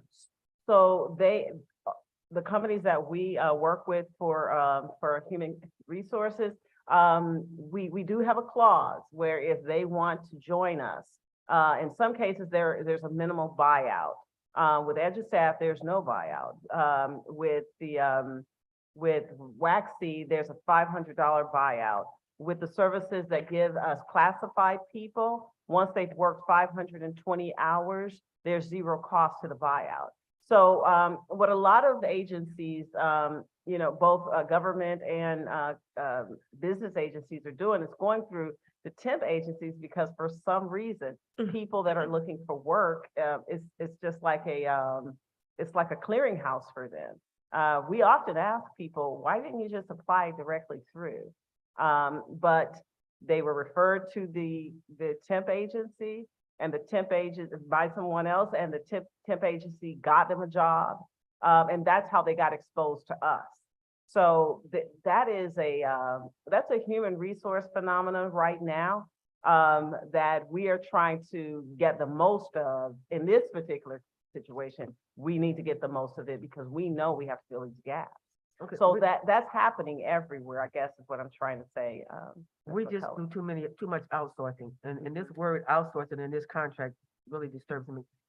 So in your department, human resources, it seems to me like there should be someone in your department that can specialize in this same area without us outsourcing anything. Because what it sounds like to me is that if this will take a position from someone in your department. So if you're outsourcing this particular work to someone else, that's work that someone in your department could have. So I don't understand why we keep outsourcing. This is another way to outsource these services. So because of why we need, because of the purpose that we're using it for, we're looking at it as a way to help us recruit people, to bring people in, as opposed to just jumping straight into adjunct, just hiring a lot of adjunct people. This agency will actually help us vet. I understand what you're saying, but what I'm saying to you is that this particular job that you're asking this company to do, someone in your human resources department should be doing that. We should not be outsourcing anything to anybody. This company is out of Ohio. And to me, the same work that they're doing, someone in your department should be doing the same thing.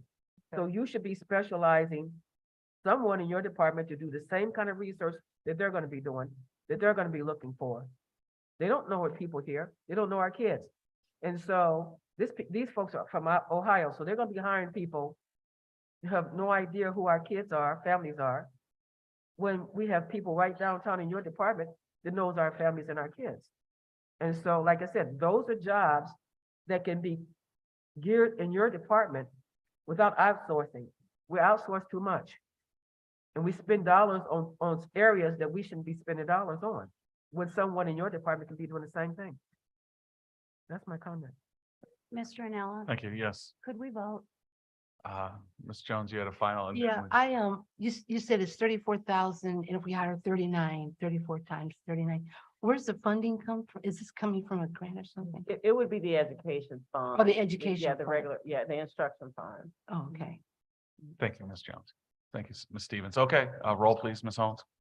Ms. Bald, Aye. Dr. Green, Aye. Ms. Jones, Nay. Ms. McCullough, Okay. Dr. Warren, Aye. Ms. Wesley, Aye. Mr. Anella. Aye. Okay, 9.08's been approved. 9.09 is recommended the board approve the job description for peak performance coordinator to assist in enhancing the athletic programming K through 12 and assist the director of K through 12 athletics and community programs. The position will be paid through redistributing of another position into the Title II grant. Do we have a motion to approve? Second. Moved by Dr. Green, seconded by Dr. Warren. And Mr. White, you were joined at the table by Mr. Lee. I so am, yes. The famous Mr. I had Lee, a as I feeling like we to might call him. have a Mr. Lee sighting. So I was just letting him know that I want to talk him up for a moment. So Mr. Lee has done an amazing job expanding and improving athletics in South Bend Community Schools. One example was we started a basketball camp and we had 220 available spots, and we had over 400 young people sign up. And so that just lets you know that the need is out there, the desire is out there to be involved in athletics at an earlier age. With that being said, we also need someone to keep the eye on improving high school athletics. Our students that are competing at the state level, making sure they have the practices they need, the workouts they need, also the mitigation of injury knowledge. And so this will allow Mill to continue to focus on, sorry, Mr. Lee, I'm so used to calling him Mill, I apologize. This will allow Mr. Lee to focus on his vision that he's been building out over this year, to really build a sound K-12 athletics program across the district, while we also work to improve and prepare our high school athletes for the next level. And so what I did was, with athletics being in our department, one of the instructional positions that we had is able to be funded through Title II. So I can therefore invest in this position, which is then cost neutral to the education fund. Thank you. Yes. Questions, comments? Okay, roll please. Ms. Ball, Aye. Dr. Green, Aye. Ms. Jones,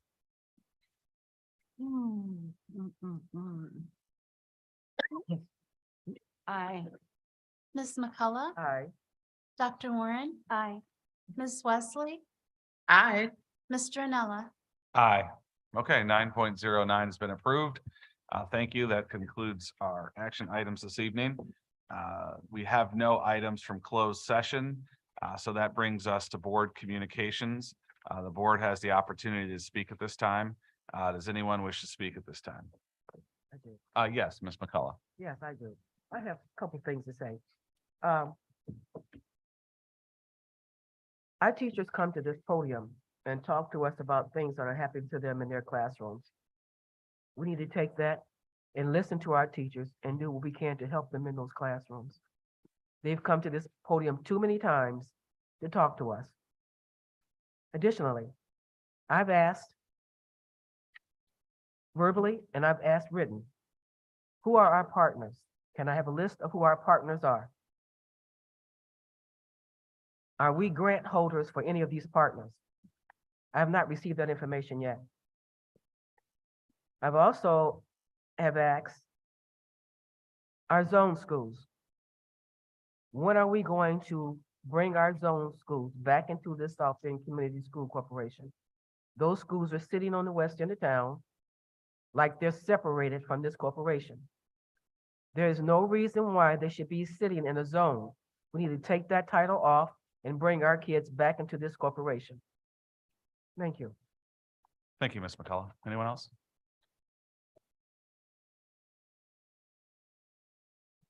Okay, see no further comments. Tomorrow's a big day. It's election day. So if you haven't voted, please vote.